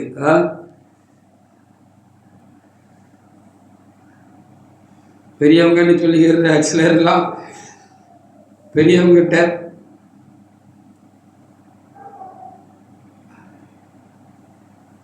ரொம்ப தீவிரமாக இதுக்காக தப்புலன்னு சொல்லி சண்டை போட்டாங்கன்னு கேள்விப்பட்டேன். ஐயா மறைச்ச ஆரம்ப காலங்களில், பெரியா மறைச்ச ஆரம்ப காலங்களில். இவங்கெல்லாம் இன்றைக்கி பெரியா லிஸ்ட்டில் உட்காந்துருக்குறாங்க. இவங்களுக்கு முன்னால் பெரிய ஆட்களும் போகிறாங்க. ஆண்டவருக்கு முன்னால் போல ஆண்டவருக்கு முன்னாலே போகிறாங்க. இதை சொன்னால் தீவிரவாதிங்க நம்மளை. நான் தீவிரவாதி தான், இயேசுவுக்கு தீவிரவாதி, இயேசுடைய சத்தியங்களுக்கு தீவிரவாதி. தீவிரமாக தான் இருக்கணும். அப்போ இது பெரிய மோசமான பாரங்கள். கற்று நிச்சயித்துக் கொண்ட காரியங்களுக்கு விரோதமாக எழும்புகிற காரியங்கள், இவர்கள் எல்லாம் சாத்தானுடைய தந்திரங்களாக. இது உள்ள விட்டுட்டோம்னா உடஞ்சி போகும் பாத்திரம். 1 பேதுரு 5:5 கீழ்ப்படியாத, ஆண்டவருக்கு கீழ்ப்படியாத, சத்தியத்துக்கு கீழ்ப்படியாத, சபைக்கு கீழ்ப்படியாத உண்மை உள்ள ஊழியக்காரனுக்கு நீ ஏன் கீழ்ப்படியணும்? அவன் அவ்வளவு பெரிய ஆளா? இதுவும் அவனுடைய மோசமான கல்லு தான், சாத்தானுடைய கல்லு தான். 1 பேதுரு 5:5 வாசிக்கலாம், வாசிங்க. அந்தபடி இளைஞரே, மூப்பருக்கு கீழ்ப்படியுங்கள். நீங்கள் எல்லாரும் ஒருவருக்கொருவர் கீழ்ப்படிந்து மனத்தாழ்மை அணிந்து கொள்ளுங்கள் என்று சொல்லி சொல்லப்படுது. ஒருவருக்கொருவர் கீழ்ப்படிங்க அப்படின்னு சொல்லப்படுகிறது. கீழ்ப்படியாமையை தூண்டுகிறது சாத்தானுடைய காரியமாக்கும். கீழ்ப்படிய வேண்டியவங்களுக்கு நம்ம கண்டிப்பா என்ன செய்யணும்? நம்ம கண்டிப்பா கீழ்ப்படியணும். ரோமர் 13:2 வாசி பாருங்க. ரோமர் 13:2 சிறியவர்கள் பெரியவர்களுக்கு கீழ்ப்படிய வேண்டும், பெரியவர்கள் அவருக்கு மேல இருக்கிற பெரியவர்களுக்கு கீழ்ப்படிய வேண்டாம். எல்லாத்துக்கும் பெரியவர்களாக இருக்கிறார் என்று சொல்லுகிறவர்கள் இறைவனாக இயேசுவுக்கு, அந்த பெரியவருக்கு தேவனுக்கு கீழ்ப்படியணும். அதான் ரொம்ப முக்கியமானது. தேவனுக்கு கீழ்ப்படியல, இல்லைன்னா தேவன மனிதருக்கு கீழ்ப்படியல, சத்தியத்துக்கு கீழ்ப்படியல, சபைக்கு கீழ்ப்படியல, அப்படி ஒரு கீழ்ப்படியாத தன்மை வருது அப்படின்னா அது சாத்தானுடைய அஸ்திரம். அவன் எரிகிற கல்லு நம்மளை தொலைச்சு விடும். ரொம்ப கவனமா இருக்கலாம். வாசி ரோமர் 13:2. அதிகாரத்துக்கு எதிர்த்து நிற்கிறான், தேவனுடைய நாமத்துக்கு எதிர்த்து நிற்கிறான் என்று சொல்லி சொல்லப்படும். அதிகாரத்துக்கு எதிர்த்து நிற்கக்கூடாது. ஹல்லேலூயா. அதிகாரத்துக்கு எதிர்த்து நிற்கக்கூடாது. அதிகாரத்தில் இருக்கிறவங்க தேவனுக்கு ஏத்து நிற்க கூடாது. தேவ காரியங்கள்ல மேல பெரிய ஆளா இருக்காங்க பார்த்தீங்களா, பெரிய ஆளுன்னு சொல்லிக்கிறாங்கல்ல, அவங்க தேவனுக்கு எதிர்த்து நிற்க கூடாது, தேவ காரியங்களை எதிர்த்து நிற்க கூடாது. துணிஞ்சு தேவ காரியங்களுக்கு எதிர்த்தாங்கன்னா அவங்களுக்கு நம்ம கீழ்ப்படிய முடியாது. இதான் நம்மளுடைய சப்ஜெக்ட், இதான் நம்ம சப்ஜெக்ட். மேலான அதிகாரிகள், ஆவிக்குரிய அதிகாரிகள் என்ன செய்யக்கூடாது? தேவனுக்கு எதிர்த்து நிற்க கூடாது, தேவ காரியங்களை எதிர்த்து நிற்க கூடாது. துணிந்து தேவ காரியங்களில் தேவனுக்கு எதிர்த்து நிற்கிறார்கள் அப்படின்னு சொன்னா வேற வழியில் அவங்களுக்கு எதிர்த்து தான் நம்ம நிற்க வேண்டியது இருக்கு. அவங்களுக்கு கீழ்ப்படிய முடியாது.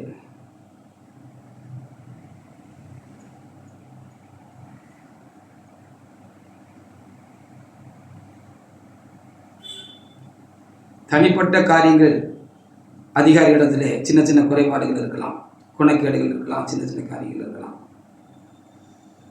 குறையில்லாத மனுஷன் யார் தான் இருக்கா? இப்போ ரொம்ப பிரபலமாக இருக்கிற ட்ரெண்டிங் வார்த்தை தான் சபைக்குள்ள. ட்ரெண்டிங் வார்த்தை, குறையில்லாத மனுஷன் யார் தான்ப்பா இருக்கா? எல்லாரும் குறை உள்ளதுதான். ஐயாக்கிட்டையும் குறை இருக்கு, யாக்கிட்டையும் குறை இருக்கு. குறை இருக்குட்டப்பா, துணிகரமான காரியங்கள் இருக்கக்கூடாது அல்லவா? ஐயா கிட்ட துணிகரமான காரியங்கள் இருக்கக்கூடாது அல்லவா? உச்சி குடும்பி சண்டை போடக்கூடாது அல்லவா?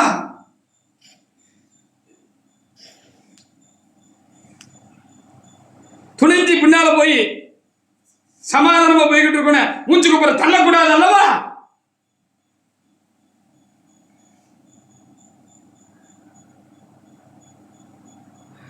யோவா அமாசையை கொண்டது போல யோவா பண்ணிட்டாரு. அமாசை வந்தாரு, எத்தனை அவரை அப்படியே தாடியை பிடிச்சு கட்டி பிடிச்சு அப்படியே ஒரு கிஸ் கொடுக்குற மாதிரி கிஸ் கொடுத்துட்டு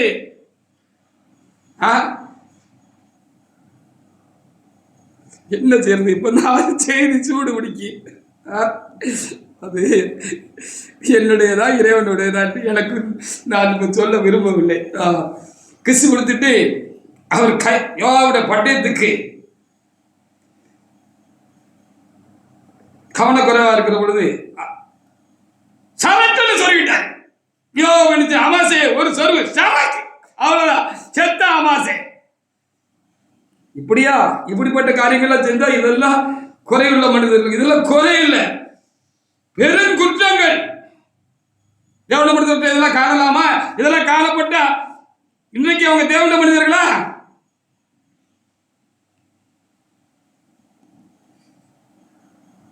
ஒரு கூட்டம் நாளா உடைச்சி அடிச்சுக்கிட்டான், அந்த கூட்டுக்குள்ளே அடிச்சுக்கிட்டு இருக்கான்.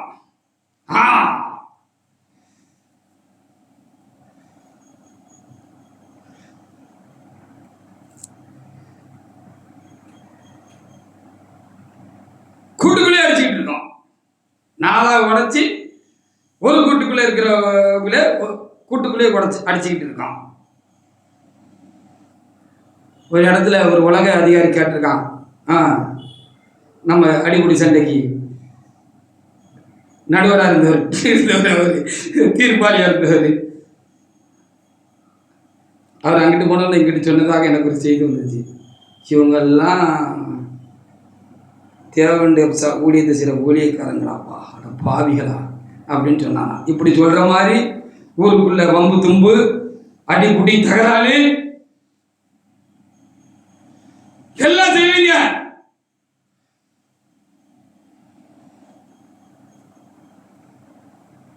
உங்கள் நிமித்தம் தேவனுடைய நாமம் புறஜாதிகள் மத்தியிலே தூசிக்கப்படுகிறது, சபை தூசிக்கப்படுகிறது.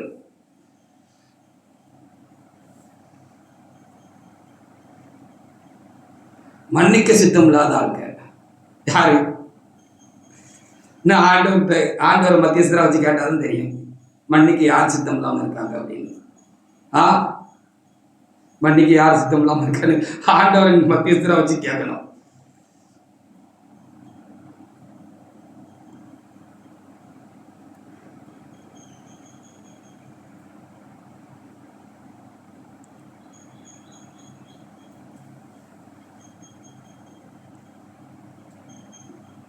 இந்த கொடூரமான செயலை விடமாட்டீங்களே, விட்டாதானே மன்னிப்பு செல்லுபடியாகும். நாளுக்கு நாள் அக்கிரமும் அநியாயமும் பெருத்துக்கிட்டு தான் போகுது, குறைய மாட்டுக்க. பிறகு எப்படி ஆண்டவரே மன்னிப்பாரு? ஆண்டவர் மன்னிக்காத நான் எப்படி மன்னிக்க முடியும்? அது குறைஞ்சிருந்தா பரவாயில்ல, செஞ்ச தப்ப ஒத்துக்கிட்டு சார்ந்திருந்தா பரவாயில்ல, தப்ப செய்யாம இருந்தீங்கன்னா பரவாயில்ல.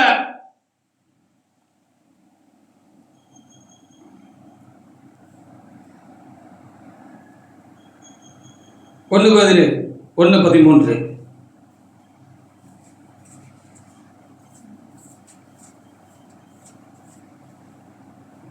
யார் தேவ சித்தம் செய்கிறவர்கள், யார் தேவனுடைய ஊழியக்காரர்கள், யார் தேவனுடைய மனிதர்கள், எது சரி எது சரியில்லை,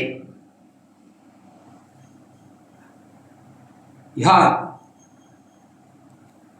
எப்படி என்பதை அறியக்கூடாதபடி ஒரு குழப்பத்தின் ஆவி சாத்தான் நமக்குள்ள கொண்டு வந்துடுவான். குழப்பத்தின் ஆவி, தெளிவில்லாத ஆவி, தெளிவு படக்கூடாத ஆவிய நமக்குள்ள சாத்தான் கொண்டு வந்துடுவான். 1:13 வாசிக்கலாம். ஆகையால் நீங்கள் உங்கள் மனதில் அறையை கட்டிக்கொண்டு தெளிந்த புத்தி உள்ளவர்களாக இருந்து கிறிஸ்து வெளிப்படும் பொழுது தெளிவா இருங்க அப்படின்னு சொல்லப்பட்டிருக்கு. அல்லேலூயா. இப்ப நம்மளை குழப்புறதும் சாத்தானுடைய வேலைதான். குழப்பிட்டோம்னா, குழப்பி தலை சுத்திட்டு கிறங்கிட்டான்னு வச்சுக்கிட்டோமே, சுத்தி விட்டுட்டான்னு வச்சுக்கிடுங்க. சும்மா நிக்கிற ஆளை பிடிச்சி அப்படி சர சுத்தி விட்டுட்டான்னு வச்சுக்கோங்க, தவாறு விழுந்துடும். விழுந்தாலும் உடஞ்சிச்சு பார்த்துடும். அவன் தெரியா, இவன் தெரியா, நான் தெரியா, நீ தெரியா, யார் சரி யார் சரி சரியில்லைன்னு தெளிவில்லாம இருந்தாலும் குழப்பத்தின் ஆவிதான்.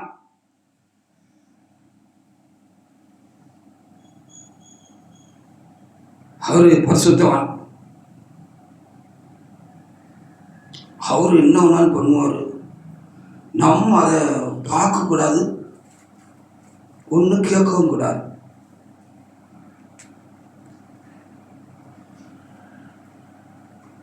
அப்படின்னு நானும் இருந்துட்டா, எல்லாரும் இருந்துட்டா என்ன நடக்கும்? கண்ணை மூடிட்டு போனோம். அவர் பரிசுத்தவான், அவர் பரிசுத்தவான், அவர் பரிசுத்தவான், நேற்று பரிசுத்தவான், நேற்றைய பரிசுத்தவான், இன்றைக்கு அவர் பரிசுத்தவானா? பரிசுத்தவான் கிரியை அவருக்கு இன்றைக்கு இருக்கா? அவர் பரிசுத்தவான், அவர் பரிசுத்தவான், அவரே கண்ணு தெரியாம போய்கிட்டு இருக்காரு. அவருக்கு ஆளுக்குடி குருட்டாட்டம் வந்தாச்சு. துணிக்கலமா பாவம் செஞ்சு கண்ணை சிம்சோன் மாதிரி கண்ணு கட்டி போய் கிடக்காரு. சிம்சோன் கண்ணு கெட்டு போறதுக்கு முன்னால இருந்த நிலம் ஓகே. கண்ணு கெட்டு போச்சுல, அப்போ கண்ணு கெட்டு போச்சு, குருடாகி போச்சுல கண்ணு. அவரே கண்ணு ஆளுக்குடி குருட்டுத்தனம் வந்தாச்சு. சாத்தா கண்ணை குருடாக்கிட்டான். சாத்தா கையில மாட்டிக்கிட்டாங்க. இப்ப சாத்தா கையில இருக்காங்க, மனுஷருடைய கையில் இருக்காங்க.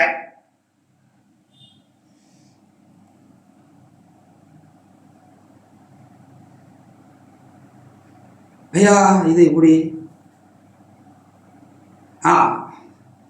சரி மகளே, சரி மகனே, சரி பிரதர், சரி சிஸ்டர், சரி நீங்கள் போயிட்டு வாங்க, நாளைக்கு வாங்க, நான் ஜெபிச்சு சொல்கிறேன், இது ஓகே. அந்த அவர்கிட்ட கேட்டு தான் சொல்ல முடியுதுல்ல.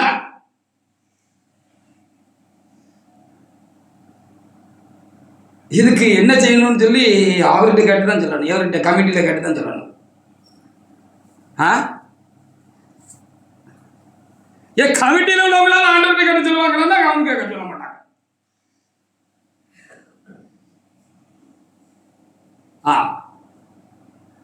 குழப்பத்தின் ஆடி.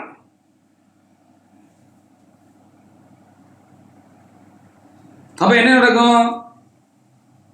நம்ம வாய் திறந்துடக்கூடாது அப்படின்னா, அவர் ஏற்கனவே கண்ணு போச்சு, அந்தகன் ஆகிவிட்டார். அவர் என்ன செய்வார்? முன்னால பெரிய பாதாள குழி திறந்து கிடக்கு, சாத்தான் இந்தா கம்பை பிடிச்சிக்கோ அப்படின்னு சொல்லி, நான் உன்னை வழிகாட்டுறேன்னு சொல்லி கம்பை பிடிச்சிக்கிட்டு இழுத்துட்டு போய்கிட்டே இருக்கான். அவருக்கு முன்னால அவர் சட்டையை நீங்க பிடிச்சிக்கிட்டு போங்க, எல்லாரும் போங்க, எல்லாரும் போங்க, அவருக்கு முன்னால பெரும் கூட்டமா போங்க. போனா அவரு முதல்ல அந்த பாதாளத்தில் விழுவாரு, அடுத்தால நீங்களும் விழுங்க. நம்ம தெளிவா இருந்தா நம்மளுக்கு தப்பிக்கலாம். இப்படி குழப்புறதும் சாத்தானுடைய முக்கியமான ஒரு காரியம்தான். இன்றைக்கு தேவனுடைய சமூகத்தில் பெரும் கூட்டம் என்று சொல்லிக் கொடுக்கப்படுவான கூட்டத்தில் பயபக்தியும் ரொம்ப குறைஞ்சி போயிருக்கு, பரிசுத்தமும் இல்லை, பரிசுத்தம் கிடையாது.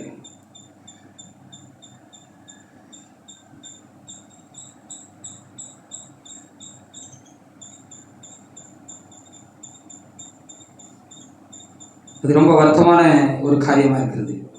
தலைவர்கிட்ட இருந்தால் தானே தொண்டர்கள்கிட்ட இருக்கும்.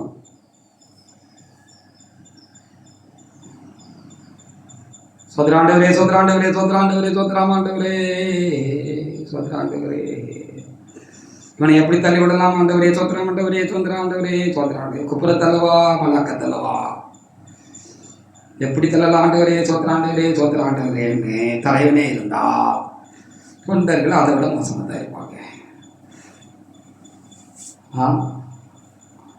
தொண்டர்கள் அதை விட மோசமாக தான் இருப்பாங்க. குழப்பத்தினாய் இதுவும் சாத்தானுடைய அசுரம் தான். நம்ம தெளிவா இருக்கலாம்.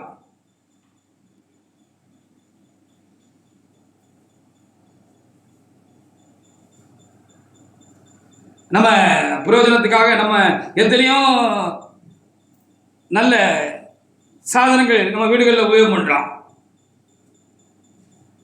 என்ன மிக்சி உபயோகம் பண்ணுறோம், கிரைண்டர் உபயோகம் பண்ணுறோம், பூனை ஊதின காலெல்லாம் போய் இப்போ என்ன செய்யறோம், மின்சார அடுப்பு இருக்கு, கேஸ் அடுப்பு இருக்கு, எல்லாம் இருக்கு. அது எதுக்காக தேவனால் அல்லது மனுஷர்களால உண்டாக்கப்பட்டுச்சோ அந்த காரியமா அது பிரயோஜனமா இருக்கிற வரைக்கும் சரிதான்.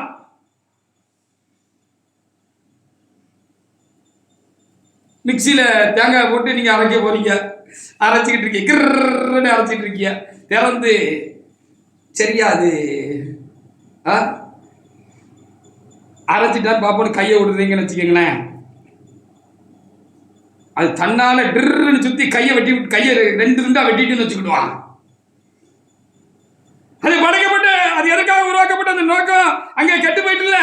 அதுக்கப்புறம் அதை தொட்டுக்க முடியணும், மிக்சியை தொட்டுக்க முடியணும், இப்படிதான். இதற்காக அழைக்கப்பட்ட அழைப்பை ஒருவர் விட்டு விட்டாரோ ஆக்க சக்தியாக தேவநாயகத்தை உண்டாக்குற ஒருவர் தேவக்காரர்கள் முன்னிக்கிறவர்கள் அழிவு சக்தியாக மாறிவிட்டார்கள், அழிக்கிறவர்களாக மாறிவிட்டார்கள், உடைக்கிறவர்களாக மாறிவிட்டார்கள் அப்படின்னு வச்சுக்கோங்க. நம்ம கவனமா இல்லைன்னா நம்மள கதையை முடிச்சிருவாங்க. இப்போ நம்ம தான் கவனமா இருந்து தப்பிக்கணும்.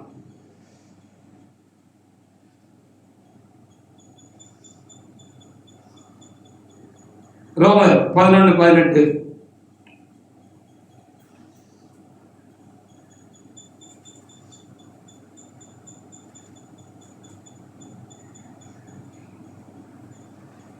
சேம் சைடு கோல் போடுறாங்களான்னு பார்த்துக்கோங்கப்பா, சேம் சைடு கோல் போடுறாங்களான்னு பார்த்துக்கோங்க. ரோமர் 11:18 வாசிங்க. நீ அந்த கிரியைகளுக்கு விரோதமாய் பெருமை பாராட்டாதே.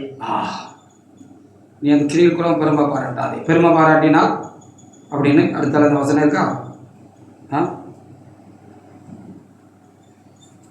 பெருமை பாராட்டுவாயானால் நீ வேரை சுமக்காமல் வேறொன்னை சுமக்கிறதென்று நினைத்துக்கொள். ஆமா,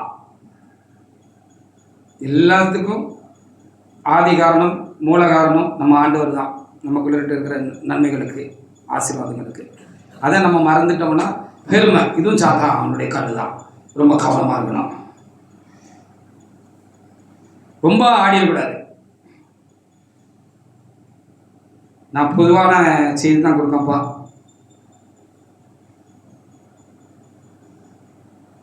சரி, எல்லாம் சாத்தாங்கிட்டையும் கவனமா தான் இருக்கேன், என்கிட்டையும் கவனமா தான் இருக்கேன், போதுமா? பல வேளையில் ஆண்டவர் பிடிச்சி நிப்பாட்டிருக்காருன்னு சொன்ன உண்மைதானே. நானும் இருக்கலாம், அதில் நீங்களும் இருக்கலாம். இல்லைன்னா உடஞ்சி போயிருப்போம், மூஞ்சி குப்புற விழுந்து நொறுங்கி போயிருப்போம். அப்போ சங்கீதம் 94:18 நம்ம எவ்வளவுதான் நம்ம கிட்ட கவனமா இருந்தாலும், சாத்தான் கிட்ட கவனமா இருந்தாலும், அது மட்டும் காரியம் இல்லை. இருக்கணும் நம்ம சைடு இதெல்லாம் கரெக்டா வச்சுக்கணும். அப்போ ஒரு கவசம் நமக்கு தேவையா இருக்கிறது.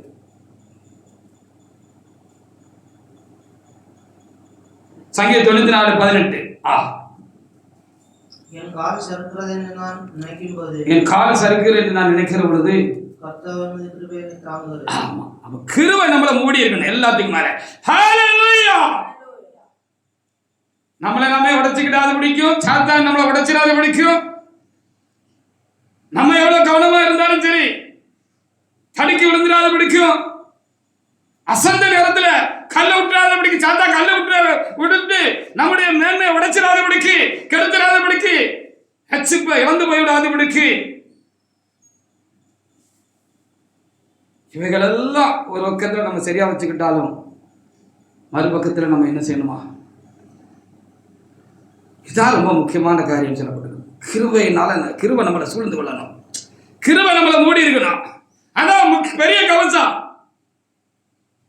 கிருபையினால தான் நிலை நிற்கிறோம். கிருபையால் நிலை நிற்கிறோம், கிருபையால் நிலை நிற்கிறோம், கிருபையால் நிலை நிற்கிறோம், கிருபையால் நிலை நிற்கிறோம்.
நம்மளை மூடிக்கொள்ளணும். இந்த தேவை கிருபை நம்மளை மூடிக்கொள்ளணும். நம்ம சைடு நம்ம சரியா வச்சுக்கிடணும். அது காணாது. அது எப்போதும் அது கை கொடுக்கும்னு சொல்றதுக்கு இல்லை. நம்ம தான் பலவீனமான பாண்டமாச்சே, மண் பாண்டமாச்சே. கிருபை தான் நம்மளை சூழ்ந்து கொள்ளணும். சங்கீதம் 32:10.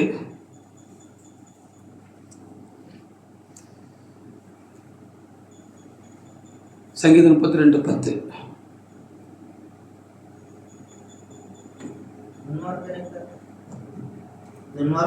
அநேக வேதனைகள் உண்டு. கர்த்தரை நம்பி இருக்கிறோம்.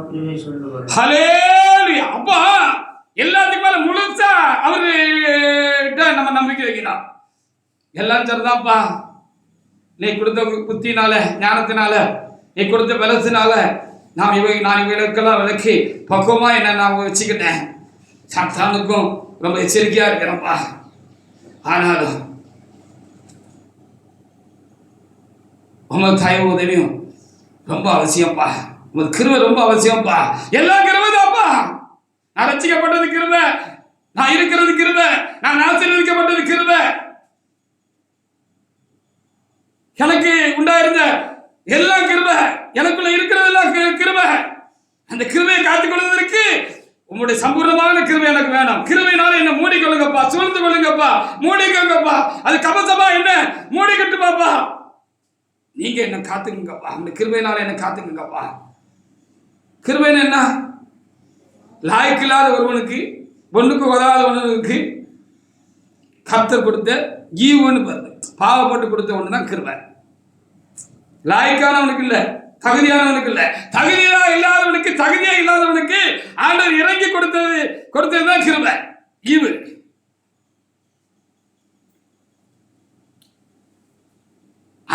அது ரொம்ப முக்கியம். இப்போ அந்த கவசத்தை கலத்தி வச்சுட்டு நான் பலசாலி சொலஞ்சிங்க, சோழி முடிச்சு போச்சு. கவலைமா இருந்துக்கங்க.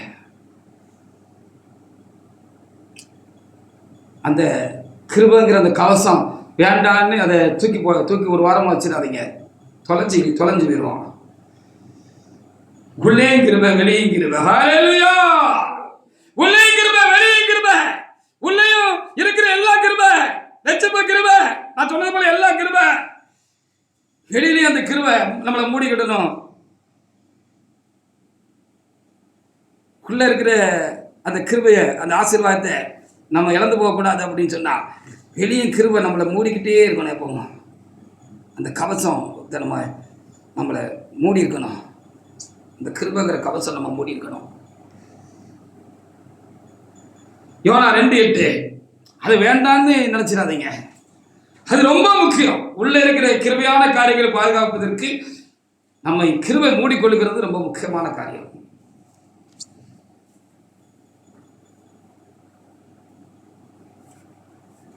யோனா 2:8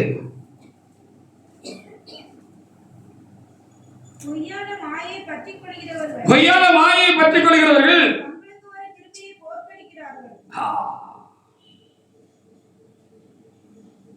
மாயை நமக்குள்ள பற்றிக்கொள்ளாம இருக்கணும்னா கிருபையை நம்ம பற்றிக்கொள்ளணும். எல்லாம் மாயை என்று பிரசங்கி சொல்லுகிறான். எல்லா மாயும் மனதுக்கு சஞ்சலமாக இருக்கிறது. இந்த உலகத்தின் காரியங்கள் படிக்கிற பிள்ளைகளுக்கு படிப்பு சஞ்சலம், கல்யாணம் கட்டாதவனுக்கு பொண்ணு கிடைக்காத சஞ்சலம், கல்யாணம் கட்டினவனுக்கு பொண்டாட்டியே சஞ்சலம், வாழ்க்கையே சஞ்சலம், பிள்ளை இல்லாதவனுக்கு பிள்ளை இல்லாத சஞ்சலம், பிள்ளை பெற்ற பிற்பாடு பிள்ளை சஞ்சலம், வீடு இல்லாதவனுக்கு வீடு இல்லைங்கிற சஞ்சலம், வீடு கட்டின பிறகு வீடும் சஞ்சலம். எது மனிதனுக்கு அது நிலையான ஒரு ஆசீர்வாதத்தின் சந்தோஷத்தையும் உலகத்தில் கொடுக்க ஒண்ணும் கிடையாது.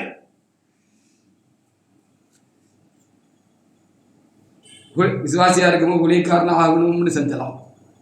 ஊழியக்காரனாகி மேடையில நின்ற பிற்பாடு, மேலே நின்ற பொற்பாடு ஊழியரானதே சஞ்சலம். இந்த மக்களை சமாளிக்க முடியலையப்பா, இந்த மக்களை சமாளிக்க முடியலையே. ஒண்ணு ஒவ்வொரு கரைக்கு இழுத்துட்டு போதப்பா. இந்த ஆட்டுக்குட்டியும் ஆடுகளும் சிலது நம்மளை முட்டுதப்பா, நம்ம ஒரு முட்டி நம்மளே கீழே மல்லாக்க தள்ளிடுதப்பா.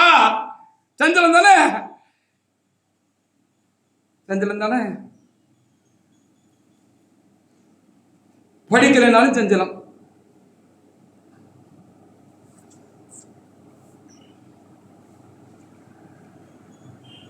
அதனால இது மேல எல்லாம் மனதை வச்சா சஞ்சலம், மனதை வைக்காட்டாலும் சஞ்சலம். வைக்காதவனுக்கு சஞ்சலம் வருது, சஞ்சலமா தான் இருக்கு. இருக்கிற வரைக்கும் சஞ்சலம் தான்.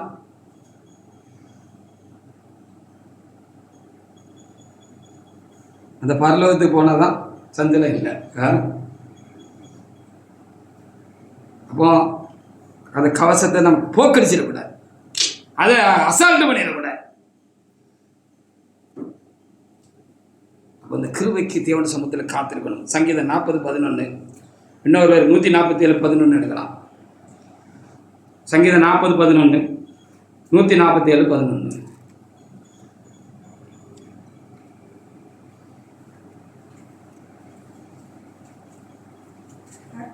கர்த்தாவே பண்ணாதேயும். இறக்கங்களை கிடையாமல் போக பண்ணாதேயும். உமது கிருபையும் உமது உண்மையும் எப்பொழுது என்னை காக்க காக்க கடவுதே சொல்லு. உங்களுடைய கிருபையும் உண்மையும் உடைய இறக்கமும் என்ன காக்க கடவுதே. அது இல்லாமல் போகாதபடி காத்து கொள்ள வேண்டி நெடுஞ்சாக்கடையா விழுந்துட வேண்டிதான். முகக்குப்புற விழுந்துட வேண்டிதான். அப்போ அந்த கிருபை நம்மளை மூடிக்கொள்ளலாம். 147:11. நமக்கு பயந்து நமது கிருபைக்கு காத்திருக்கிறவர்கள் மேல் நமக்கு பயந்து நம்ம கிருபையை காத்திருக்கிறவர்கள் மேல் கர்த்தர் பிரியமா பிரியமா இருக்கிறார். ஹல்லேலூயா. கடவுளுக்கு பயப்படணும், ஆண்டவருக்கு பயப்படணும், அவருடைய கிருபைக்கு நம்ம காத்திருக்கணும். அப்ப அந்த கிருபை நம்மளை மூடிக்கொள்ள சூழ்ந்து கொள்ள. கிருபை உடைச்சுக்கிட்டு எந்த கல்லு உள்ள வர முடியாது. ஹல்லேலூயா. கிருபைக்கு அவ்வளவு பலன் உண்டு.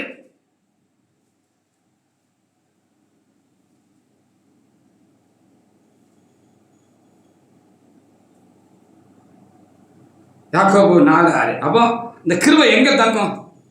தண்ணீர் தாழ்ந்த இடத்துல தான் தங்கும், மேட்டில் தங்காது. தாழ்ந்த இடத்துல தான் தண்ணி தங்கும். யாக்கோபு 4:6. அவர் அதிகமான கிருபை அளிக்கிறாரே. ஆமா, நமக்கு தாழ்மை வேணும், தாழ்மையான இருதயம் வேணும். அப்படி தாழ்மை நம்மகிட்ட இருந்துச்சு அப்படின்னா பாவியா என் மேல் கிருபையாயிரும் ஹல்லேலூயா என்று ஆயக்காரன் விண்ணப்பிச்ச மாதிரி பாவியா என் மேல் கிருபையாயிரும். நான் ரட்சிக்கப்பட்ட பாவி. ஆனால் ஒரு காலத்தில் நான் பாவி தான். இப்பவும் நான் ரட்சிக்கப்பட்ட பாவின்னு சொல்லி துணிகரமாக பாவம் செய்யாத மக்களே. நான் பாவி தான் அப்படின்னு சொல்லி இப்போ பாவம் செய்யக்கூடாது.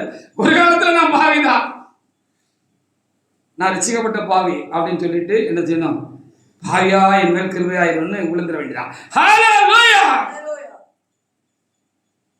ஒரு நாள் உடைபட மாட்டோம், உடைக்கப்படவும் மாட்டோம். இந்த பாத்திரம் பாதுகாக்கப்படும். இந்த பலவீனமான பாத்திரத்திலே உள்ளே வெளியும் தேவனுடைய கிருபை நிரம்பி இருக்கும். அது நம்மை உடையாதபடி, உடைக்கப்படாதபடிக்கு, உடைத்துக் கொள்ளாதபடிக்கு அது நம்மை காத்துக்கொள்ளும்.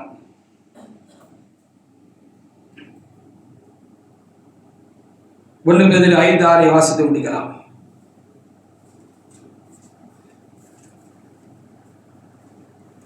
அடங்கி இருக்கிற அனுபவம் ரொம்ப முக்கியம்.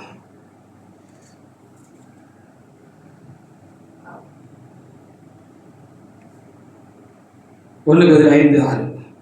ஆகையால் ஏற்ற காலத்திலே தேவன் உங்களை உயர்த்தும்படிக்கு அந்த பலத்த கரத்துல என்ன செய்யுங்க? முட்டு. திரும்ப திரும்ப போய் முட்டு. அவர் பாதத்திலே முட்டு, அவர்கிட்டே முட்டு. முட்ட வேண்டிய இடம் அங்கதான், அவருடைய பாதம் தான். அங்க போய் முட்டு, முட்டிக்கிட்டே இரு. முட்டுவின் திறக்கும் சொர்க்கத்தின் கலவரா. அப்படிதானே? அந்த சொர்க்கத்தினுடைய கதவு திறந்து என்ன செய்யும்? அந்த கிருபை உன்னை சூழ்ந்து கொள்ளலாம். அவருக்கு அடங்கிடு, அவருடையவர்களுக்கு அடங்கிடு, உண்மையான தேவனுடைய மனிதர்களுக்கு அடங்கிடு.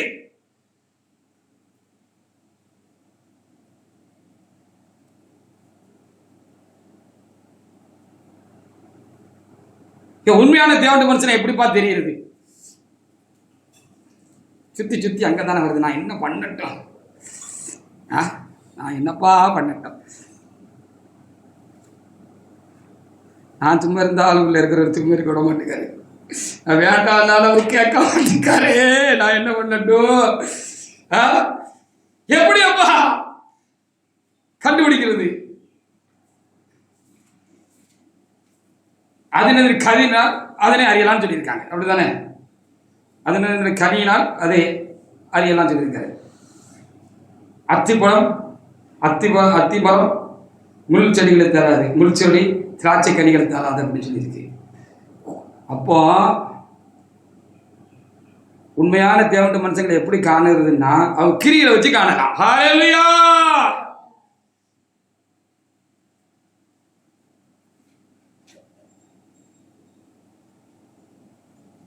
அவங்களுடைய கிரிகள்னால காண முடியும், கண்டிப்பா காண முடியும். முள் செடியில போய் திராட்சை பழத்தை பறிக்க முடியுமா? அது குத்திக்கிட்டே இருக்கும் நம்மளை. அங்க போய் உருட்டி புரட்டி பார்த்தாலும் கையெல்லாம் புண்ணாகி போகும். உருட்டி பார்த்தாலும் புரட்டி பார்த்தாலும் அது நடக்காது.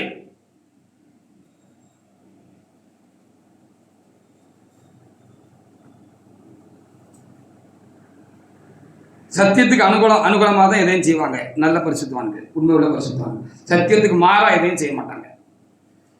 ஐக்கியத்துக்கு அன்புக்கு ஏதுவான காரியங்களை தான் செய்வாங்க. அதுக்காக தங்களை பணி கொடுப்பாங்களே ஒழிய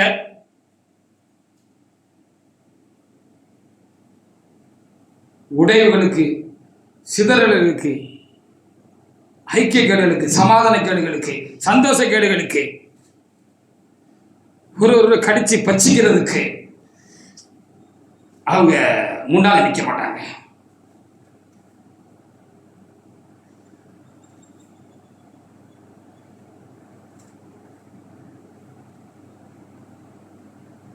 இப்படி நிறைய சொல்லிக்கிட்டே போகலாம், நேரம் இல்லை. அதனால எப்படிப்பட்ட உண்மை உள்ள ஊழியக்காரங்களுக்கு கீழே அடங்கி இருக்கிறது தேவனுக்கு அடங்கி இருக்கிறது.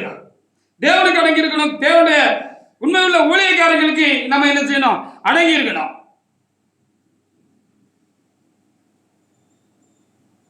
இந்த வரங்கள், வல்லமைகள் இவையெல்லாம் வெளிப்படையான ஆவிக்குரிய அலங்காரங்கள்.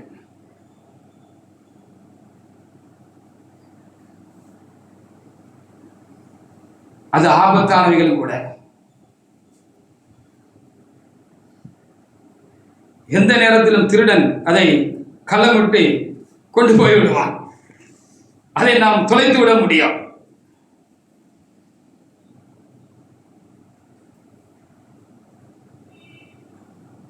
உள்மனம் தேவனோடு கூட சேர்ந்து இருக்கிறதும், நம்முடைய மனமானது ஒவ்வொரு நாளும் நாளுக்கு நாள் தேவ சாயல் அடைகிறதும், தேவனை போல நமக்குள் ஒரு உருமாற்றம், நமக்கு உள்ளே ஒரு உருமாற்றம் உண்டாகிறது தான் அதான் வருவா. நமக்குள்ளே ஒரு உருமாற்றம் உண்டாகிறது தான் தெய்வீக ஆசீர்வாதம். ஹல்லேலூயா. இவங்க என்ன செய்ய மாட்டாங்க? யாருக்கு அநியாயம் செய்ய மாட்டாங்க. ஒரு மனிதனுடைய தனிப்பட்ட காரியங்களை விமர்சிக்க மாட்டாங்க. ஆனா கர்த்தருக்கு ஒரு காரியம், கர்த்தருடைய சபைக்கு ஒரு காரியம், சத்தியத்தை தரையில தள்ள மிதித்து அது இல்லாம போகிற ஒரு காரியம் அப்படின்னு சொன்னா இவங்க கண்டிப்பா முன்னாடி நிற்பாங்க.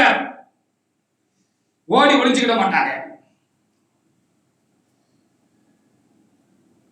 ராஜகுமாரத்தியோ உள்ளாக பூரண அழகுள்ளவர் என்று சொல்லிதான் சபையை குறித்து, சபையில் இருக்கிற என்னை உங்களை குறித்து இறைவன் சொல்லுகிற இல்ல நம்மிடத்தில் எதிர்பார்க்கிற ஒரு காரியமா இருக்கு.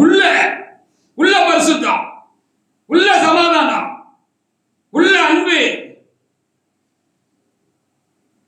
உள்ள அன்பு, உள்ள அன்பு, உள்ள எல்லாமே உள்ளதான். உள்ள இருந்தா தானே அது வெளியே வரும். உள்ள என்ன இருக்கோ அதான் வெளியே வரும்.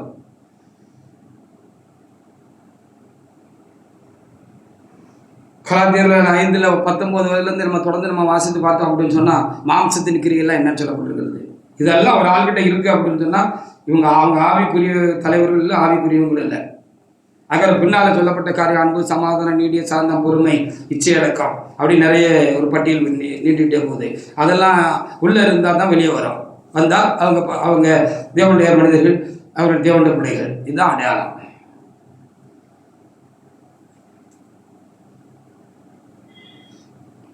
உள்ள இருந்தா உள் சுத்தம் தான், அப்புறம் வெளி சுத்தமாக இருக்கும். இல்லைன்னா வெளியில சுத்தமாக இருக்க முடியாது.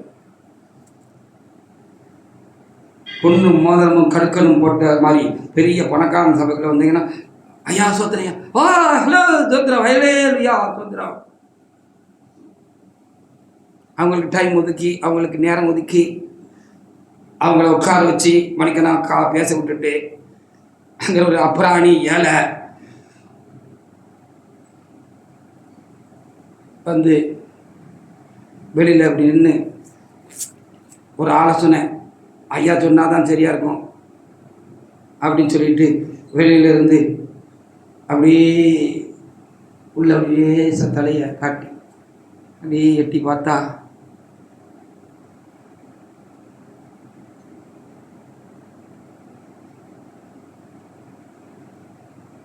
3000 ரைட்டு பார்த்தேன். என்ன வேணும் உங்களுக்கு? என்ன என்ன வேணும்? என்ன ஐயா எவ்வளோ டைம் இல்லைப்பா வாப்பா அப்படின்னு சொன்னா தெய்வீகமா அது. ஒரு ஒரு செய்தி சொல்லிச்சு எனக்கு. ஒரு பெரிய ஐயா வச்ச பிரசுத்தமான சின்ன வயதில் அவருக்கு தெரியுமா, அவங்களுக்கு 17-18 வயசு இருக்குமா, இவருக்கு கொஞ்சம் சின்ன வயசு இருக்குமா.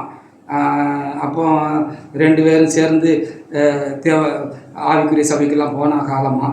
அப்புறம் காலம் வந்த பிறகு இவர் ஒரு பக்கம் போயிட்டார், அவர் ஒரு பக்கம் போயிட்டார். இவர் ஒரு உயர்ந்த ஸ்தானத்தில் இருக்கார். இப்போ இவர்கிட்ட போய் தன்னை அறிமுகப்படுத்தி கொள்ளணும்னு போய் அறிமுகப்படுத்தி போனால் ஒழுங்காயிரம். அது என்ன சொன்னார் நான் சொல்ல இருக்க மாட்டேன். ஒழுங்காயிரம். என்னப்பா இது, என்ன இது? இயேசு கிறிஸ்து நான் சாந்தமும் மனக்காலமுமா இருக்கிறேன்னு சொன்னார். பாவத்துக்கு கடினமாக இருந்தார், பாவி இடத்துல அன்பாக இருந்தார். ஆனால் அத்தியவன பிள்ளைகளே,